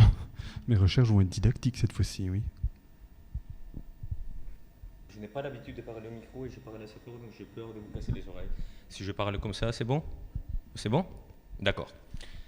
Bon, je vais commencer. Je me présente. Je suis José Manuel Botero, doctorant en didactique du plurilinguisme. Et ma présentation d'aujourd'hui s'appelle « Intercompréhension comme dispositif de préparation plurilingue à la mobilité, une alternative au tout anglais ». Donc, je commence avec quelques chiffres. Durant l'année universitaire 2012-2013, 268 143 étudiants ont bénéficié du programme de mobilité Erasmus, ce qui représentait tout un record. On pourrait donc se féliciter du nombre sans cesse croissant d'étudiants qui partent apprendre une autre langue, culture européenne, accomplissant ainsi l'un des principaux objectifs politiques du Conseil de l'Europe. Et en effet, l'engagement politique pour le plurilinguisme du Conseil de l'Europe est illustré par le fait que cette institution européenne, que pour cette institution européenne, le développement et la pratique de l'éducation plurilingue restent l'une de ses plus grandes priorités. C'est pourquoi le Conseil, à travers le Centre européen pour les langues vivantes, s'est fixé comme objectif de promouvoir une éducation qui contribue à faire de l'Europe une société plurilingue et non pas multilingue comme l'est maintenant. Et le but est d'encourager la diversité linguistique européenne, la mobilité des Européens, l'accès à une éducation de qualité pour tous et la cohésion et l'intégration sociale.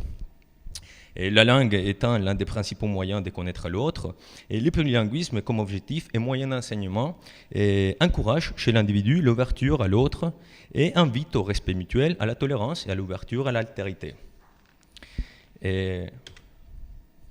Or, comme dans les années précédentes, on constate que les destinations privilégiées dans l'ordre sont toujours l'Espagne, l'Allemagne, la France, et le Royaume-Uni et l'Italie.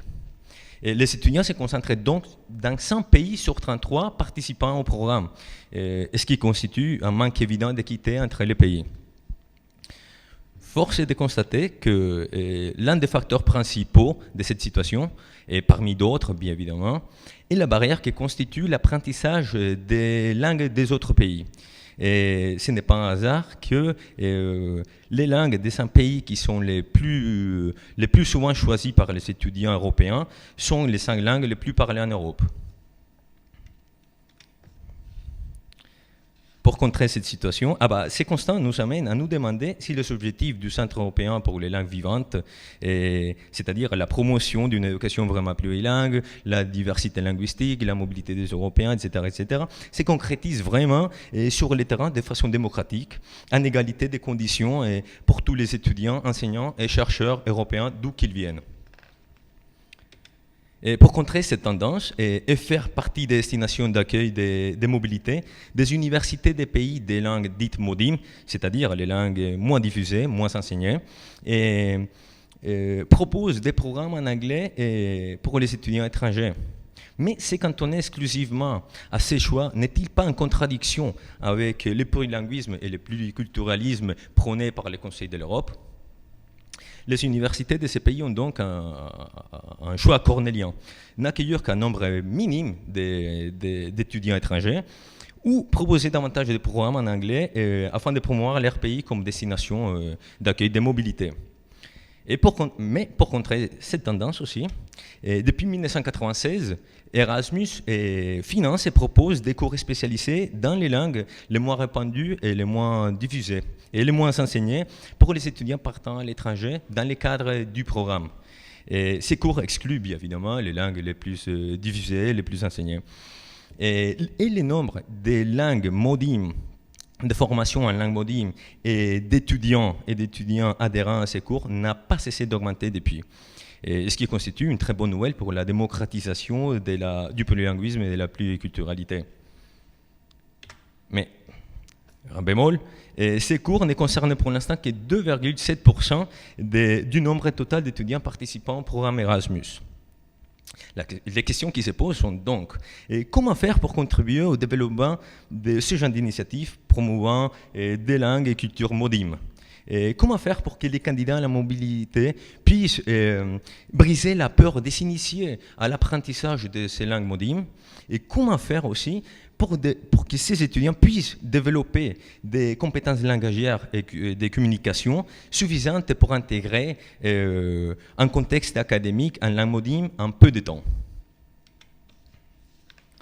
Notre hypothèse est que l'intercompréhension, comme approche didactique plurilingue, peut constituer pour les pays des langues MODIM une opportunité de promouvoir langue et culture. Elle pourrait être une alternative au tout anglais dans les cursus proposés aux étudiants étrangers. Ceci permettrait de concilier séduction des étudiants étrangers et promotion de la langue et culture locale. L'intercompréhension répond par ailleurs aux objectifs des institutions européennes relatifs à la promotion de la diversité linguistique et de l'apprentissage, enseignement des langues étrangères au sein de l'Union européenne.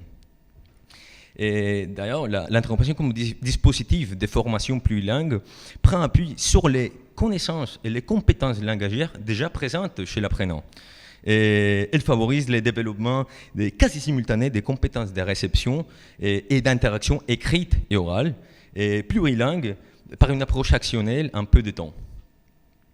Et d'ailleurs, des expériences des dispositifs express de formation de la langue, en langue locale des pays de langue modime à travers l'intercompréhension pour des étudiants étrangers ont déjà eu lieu et avec des résultats positifs, notamment au Portugal.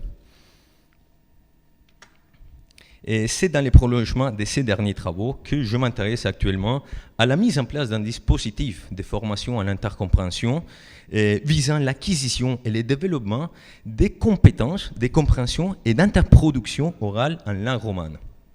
L'objectif de ma recherche est de répondre aux besoins communicationnels d'équipes multinationales dans un contexte professionnel. Je vous donne un exemple. Prenons par exemple une équipe d'enseignants-chercheurs venant de différents pays d'Europe. Comment faire pour s'intercomprendre ?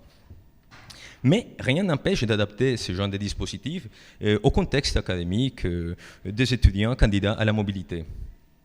Mon travail s'inscrit dans le cadre d'une thèse sur la didactique du plurilinguisme. Avant de continuer, je voudrais quand même rappeler quelques notions clés sur l'intercompréhension, très vite. Depuis ses débuts, l'intercompréhension comme objet de recherche en didactique des langues étrangères a beaucoup évolué.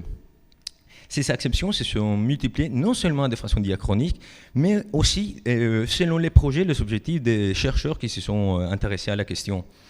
Et dans les premières publications, d'ailleurs, on peut lire que l'intercompréhension est définie comme le fait de comprendre les langues sans les parler ou les avoir étudiées. À la lumière des nouvelles recherches, il semblerait que cette définition serait plus appropriée pour définir les concepts de pluricompréhension que celui d'intercompréhension.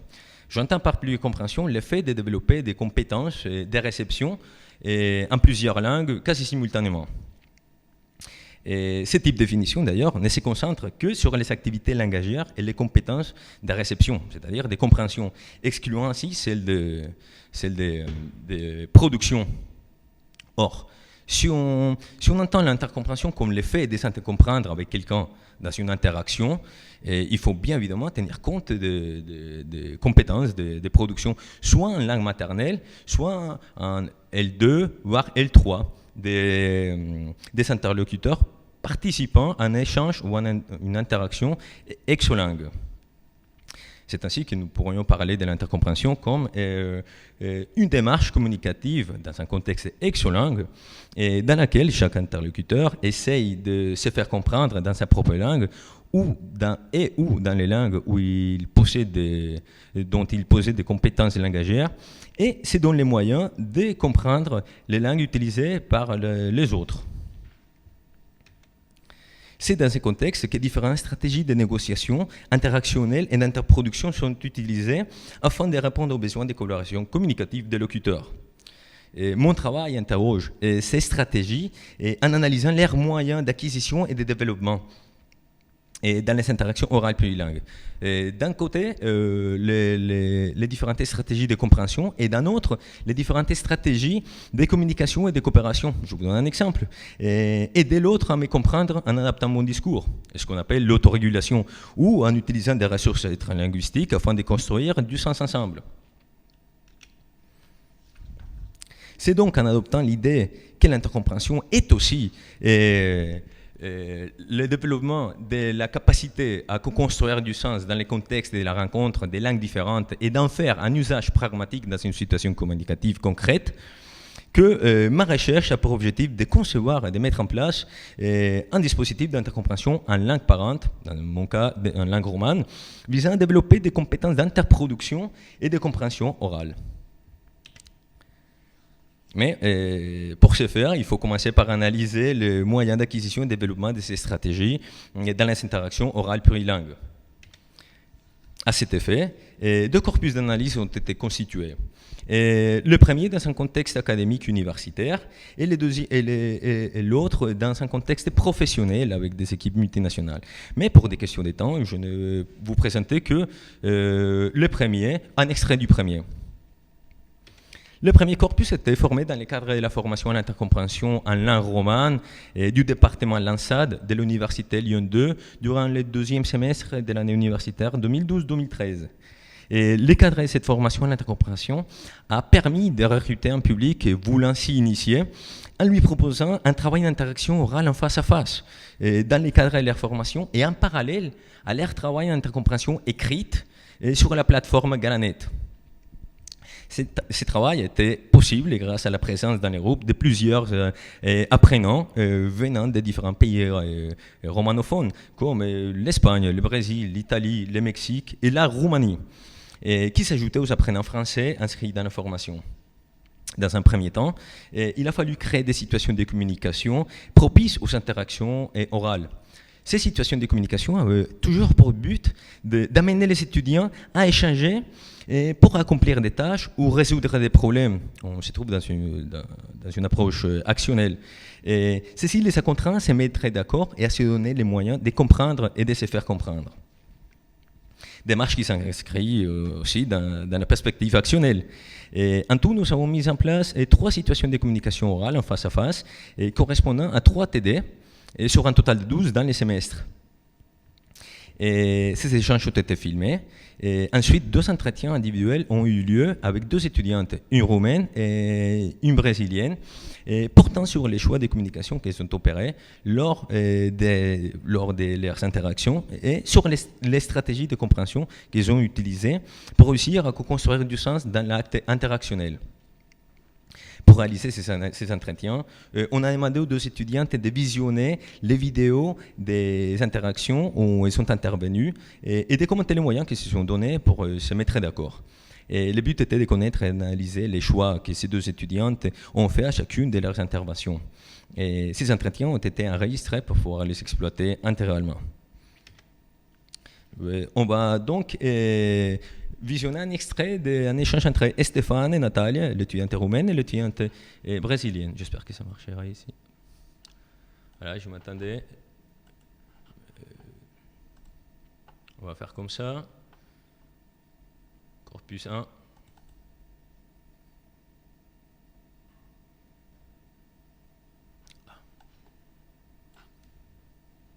Quelqu'un peut me dire comment on fait fonctionner les sons ? S'il vous plaît. C'est toujours les problèmes avec les PC. Pour ceux qu'il faut travailler avec des Mac.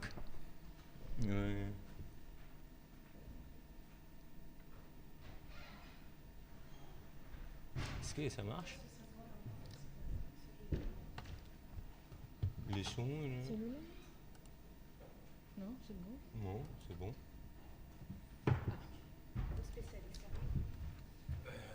Oui, alors, je suis en cabine. Pourquoi effectivement il n'y a pas de son.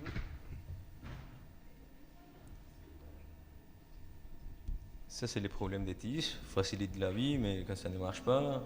Ah non, c'est moi.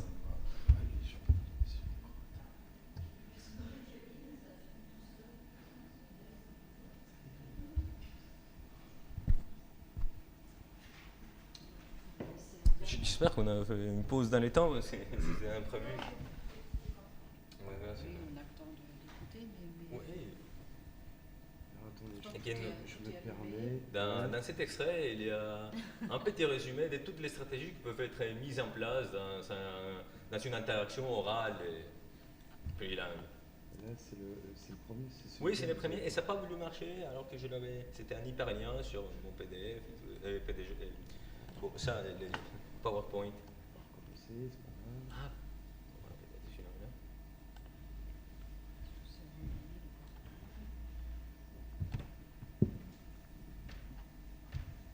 C'est bon, mais là, je ne comprends pas.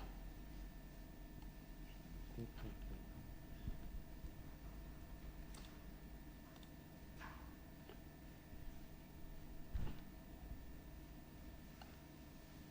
Ah, c'est vraiment dommage.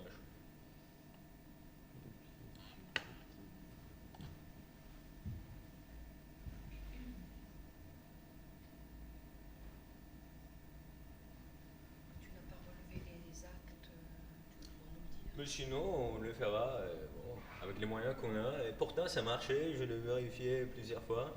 Mais bon, voilà. Ah, et puis, là, Mais bon, je vais juste passer la vidéo, ensuite je vous expliquerai les stratégies qu'ils ont mises en place. Désolé. Non, bon, merci beaucoup. Donc bon, je veux les... Et après on va revenir sur les PowerPoint. Donc là... Oh, non, ça c'est moi. Allô?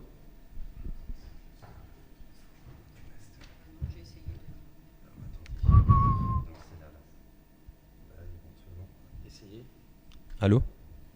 Oui. Ah, là je parle, mais... Bon, bah on les passe en leçon. Tant pis, j'expliquerai ensuite ce qu'ils ont fait. Parce qu'il faut juste que vous gérez au niveau du master. Ouais, parce que le master c'est volume général. Ah non, là vous allez monter dans les arcelles. Là on était bien là. Pas trop monter parce que sinon. Ah mais peut-être par rapport. Vous avez essayé une autre vidéo non pour voir justement? Bah en fait ça a marché parfaitement. Ça, ouais. Son, vidéo, tout. Et c'était l'hyperlien. Mais justement avec une autre vidéo que celle-là. Bah, vous si avez vous pas, voulez... parce que ça se trouve peut-être que ce serait cette vidéo-là. Cette vidéo-là, parce que... Donc on va pas avoir le temps. Ouais, on va pas avoir le temps, je veux juste passer les images. Vous me ferez confiance, sinon si quelqu'un veut avoir la vidéo, je peux vous l'envoyer par mail, pas de problème. Mais bon, en tout cas, je vais vous la passer sans les sons, comme ça vous verrez au moins l'air geste. Ça fait partie aussi des stratégies. Allô? Ah, ça fait partie aussi des stratégies. Donc je vous les ai regardées, ça dure moins d'une minute. Vous voyez? Ah bon, je peux commenter en même temps. Donc, nous observons dans cet extrait des stratégies d'interproduction et de négociation du sens. Et en ce qui concerne les stratégies d'interproduction, nous voyons, il y a l'étudiante roumaine, et là il y a un petit problème des caméras, mais c'était juste parce qu'on voulait voir leur langage corporel, c'est super important. L'étudiante roumaine, c'est celle qui parle en ce moment. Et comme stratégie d'interproduction, elle met en place des stratégies de production en langue maternelle à l'attention de l'étudiante brésilienne qui ne connaît pas le roumain. Et ceci implique... Bon, je vais vous remettre les PowerPoint, on a déjà vu.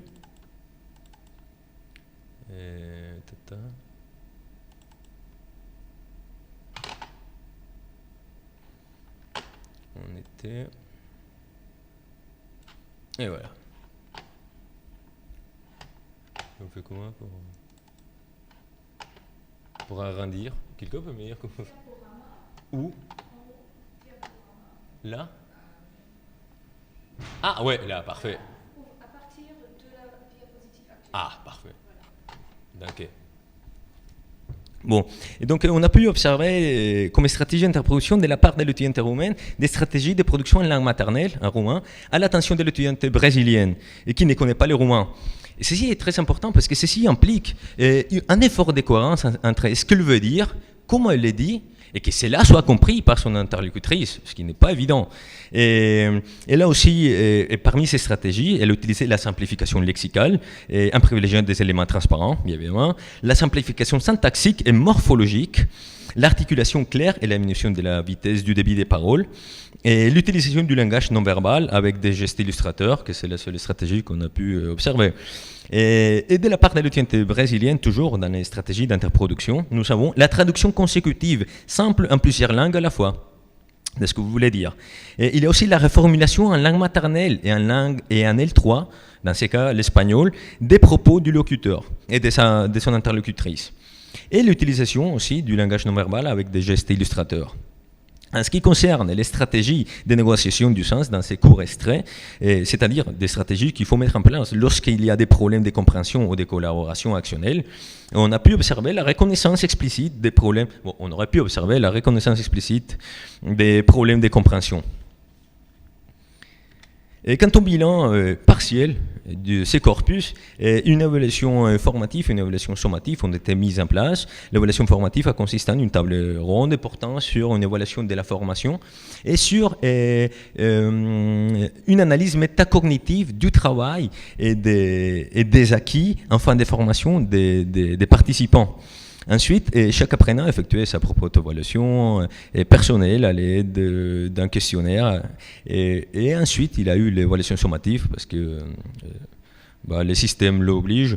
Et l'évaluation sommative a consisté en un test de compréhension écrite en plusieurs langues, et plus une partie de compréhension écrite et orale et dans la langue qu'ils avaient choisie, une langue qu'ils choisissaient pour, disons, une langue et spécialité. Les conclusions générales de l'évaluation de la formation et des apprentissages des participants ont été très satisfaisantes d'un point de vue quantitatif, parce que 100% des apprenants ont atteint leurs objectifs, qui variaient bien évidemment en fonction de leur profil langagier et respectif, et avaient été définis en amont. Et certains visant un niveau A2, B1 en compréhension d'une langue méconnue, d'autres un niveau B2 et en raison de leur bagage langagier propre et des objectifs personnels. Et d'un point de vue qualitatif, tous les étudiants ont dit être très satisfaits de la formation au motif suivant. Éveil aux langues. La formation leur a permis de se sentir plus proches des autres langues cultures qu'auparavant. Et prise de conscience des compétences ignorées. La formation leur a permis de les exploiter et d'en construire de nouvelles. Et prise de conscience de l'importance de l'anticipation et de la planification, très important pour apprendre à apprendre dans leur formation. Et le renoncement à cette idée du locuteur-auditeur idéal comme seul objectif de l'apprentissage des langues. Et c'est-à-dire, la formation leur a permis de prendre conscience que pour comprendre, on ne peut pas tout comprendre. Et qu'entre je ne sais rien et je sais tout, il y a tout un éventail de possibilités correspondant au développement partiel des compétences. Et notre hypothèse est que les stratégies de compréhension et de communication développées par les étudiants permettent la construction des compétences de compréhension et d'interaction plurilingue durables. L'analyse de ces stratégies a permis de concevoir des interventions pédagogiques pour en favoriser le développement et la prise de conscience. Et aussi d'évaluer les rentabilités avec les apprenants afin de leur proposer des rétroactions appropriées. Nous sommes cependant conscients que, afin de confirmer les conclusions de notre travail, il reste à mettre en place une évaluation plus détaillée avec des outils et des descripteurs vraiment appropriés pour les interactions. Et bon, là, ça fait partie du contexte professionnel, on n'a pas le temps, et en plus, ça ne marche pas. Et comme conclusion, pourquoi l'intercompréhension comme dispositif de préparation plurilingue et la mobilité comme une alternative au tout anglais? Bon, l'intercompréhension, déjà, permet de mettre l'accent sur des répertoires pluriels, asymétriques et instables, ainsi que de mettre en cause ce paradigme du locuteur-auditeur idéal comme seul but de l'apprentissage de langue étrangère. Et ce faisant, l'intercompréhension permet aussi de lutter contre les sentiments négatifs concernant l'apprentissage de langue étrangère. Par exemple, le manque de confiance, la peur de s'exprimer devant les autres, ou même les frustrations des expériences liées à l'apprentissage de langue étrangère.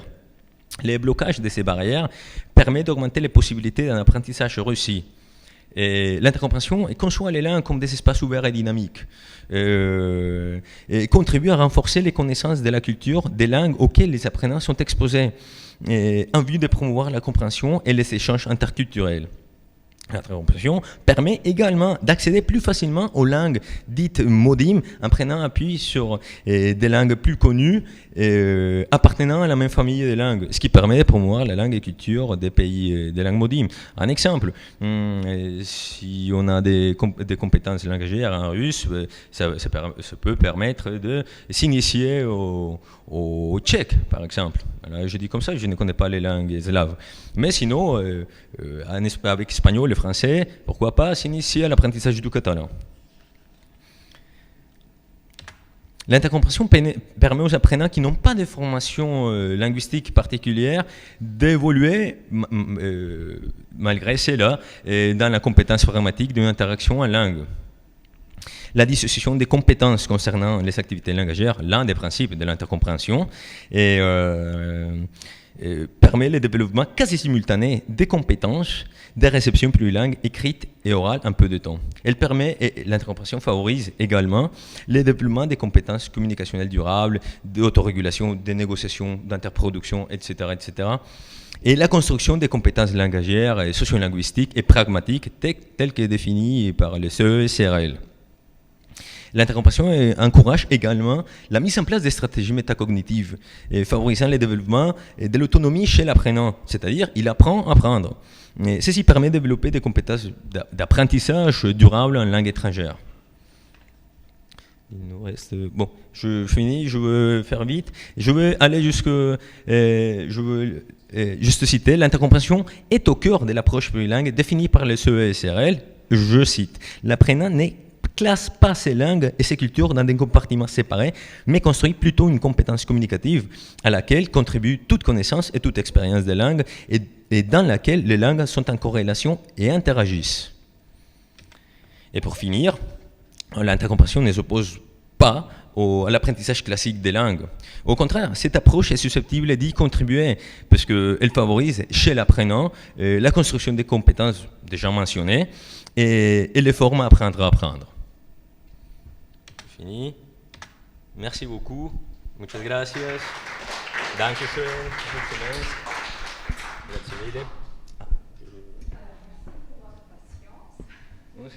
Je suis vraiment désolé pour cet inconvénient technique. Ah, je vais laisser.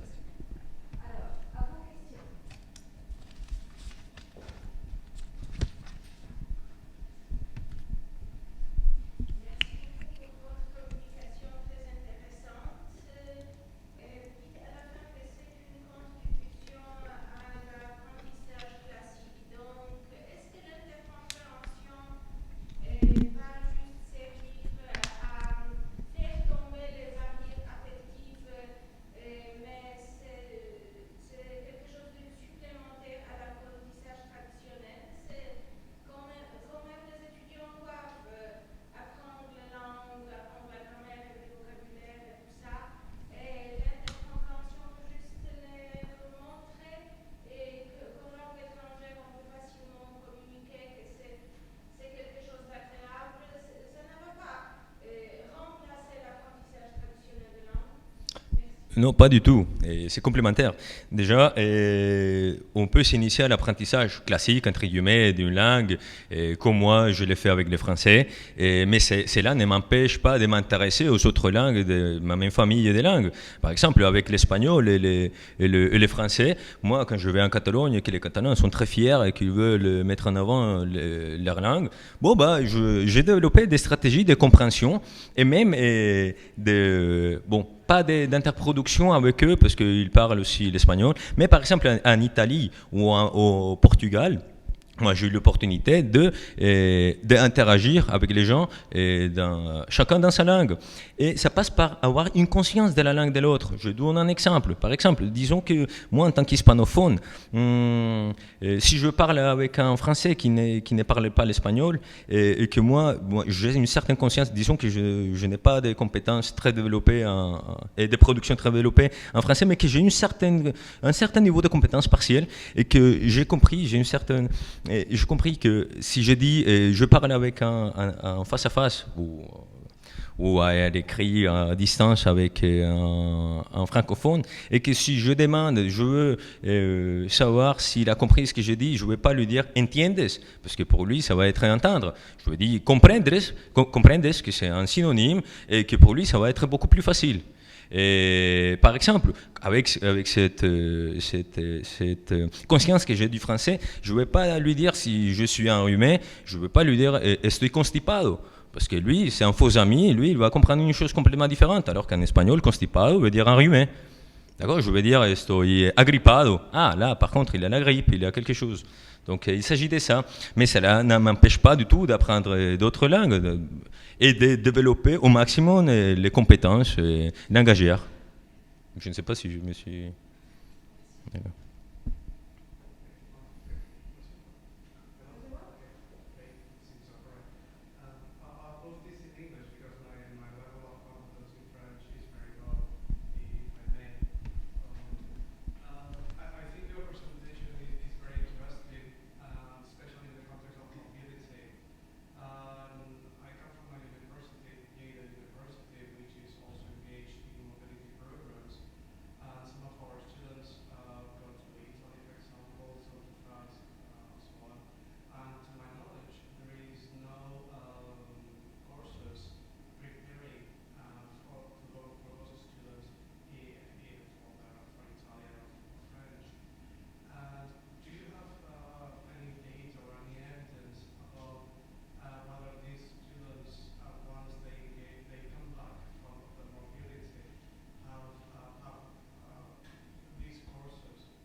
Ouais. Pardon. Et ça c'est mon hypothèse, que ça va, et il faut la confirmer. Pour l'instant, je reste en contact avec l'étudiant brésilien qui est retourné au Brésil et avec l'étudiante roumaine qui est restée en France, qui finit sa licence en France. Et là, pour l'instant, pour elle, l'éveil à l'espagnol et au portugais était beaucoup plus facile qu'elle ne le pensait. Pour elle, c'était des langues complètement différentes, alors qu'elle s'est dit, finalement, je comprends beaucoup plus des choses que je ne l'aurais jamais cru. Et aussi, en ce qui concerne la roumaine, il faut dire que la roumaine, c'était la star du cours, parce que tout le monde voyait les Roumains comme la langue la plus éloignée de notre famille des langues. Bon, je parle des langues romanes. Et tout le monde s'est rendu compte que, bon, le problème, c'est à l'oral, et c'est pour ça que je travaille à l'oral, parce qu'à l'écrit, il a déjà eu beaucoup de choses. Mais mon travail, il se concentre sur les interactions orales. Et donc, les gens se sont rendus compte qu'avec les Roumains, il avait beaucoup plus de possibilités et comprenait beaucoup plus de choses qu'on ne l'aurait jamais cru aussi. Et la Roumaine m'a dit que, franchement, maintenant, pas seulement la Roumaine, avec l'évaluation qu'on a fait, l'évaluation formative, et on s'est rendu compte que tous ces étudiants, ils se sont dit beaucoup plus proches des autres langues culture et qui voulaient s'initier en apprentissage peut-être plus classique et un département lançade de ces langues. Donc c'est un terrain qu'il faut exploiter. Je ne sais pas si j'ai répondu, je me suis perdu dans mes pensées peut-être. Je veux dire beaucoup de choses, mais je n'ai pas le temps. Bon, alors je crois qu'on est bien arrivé à la fin de notre journée, qui était bien complète, très longue. Merci beaucoup d'être resté jusqu'à 16h. Ouais, merci beaucoup. Je comprends ça comme un compliment pour la qualité des présentations et pour un intérêt commun dans nos projets de recherche. Bon, alors il y a encore un programme pour la soirée, si vous voulez bien rester. Une dégustation.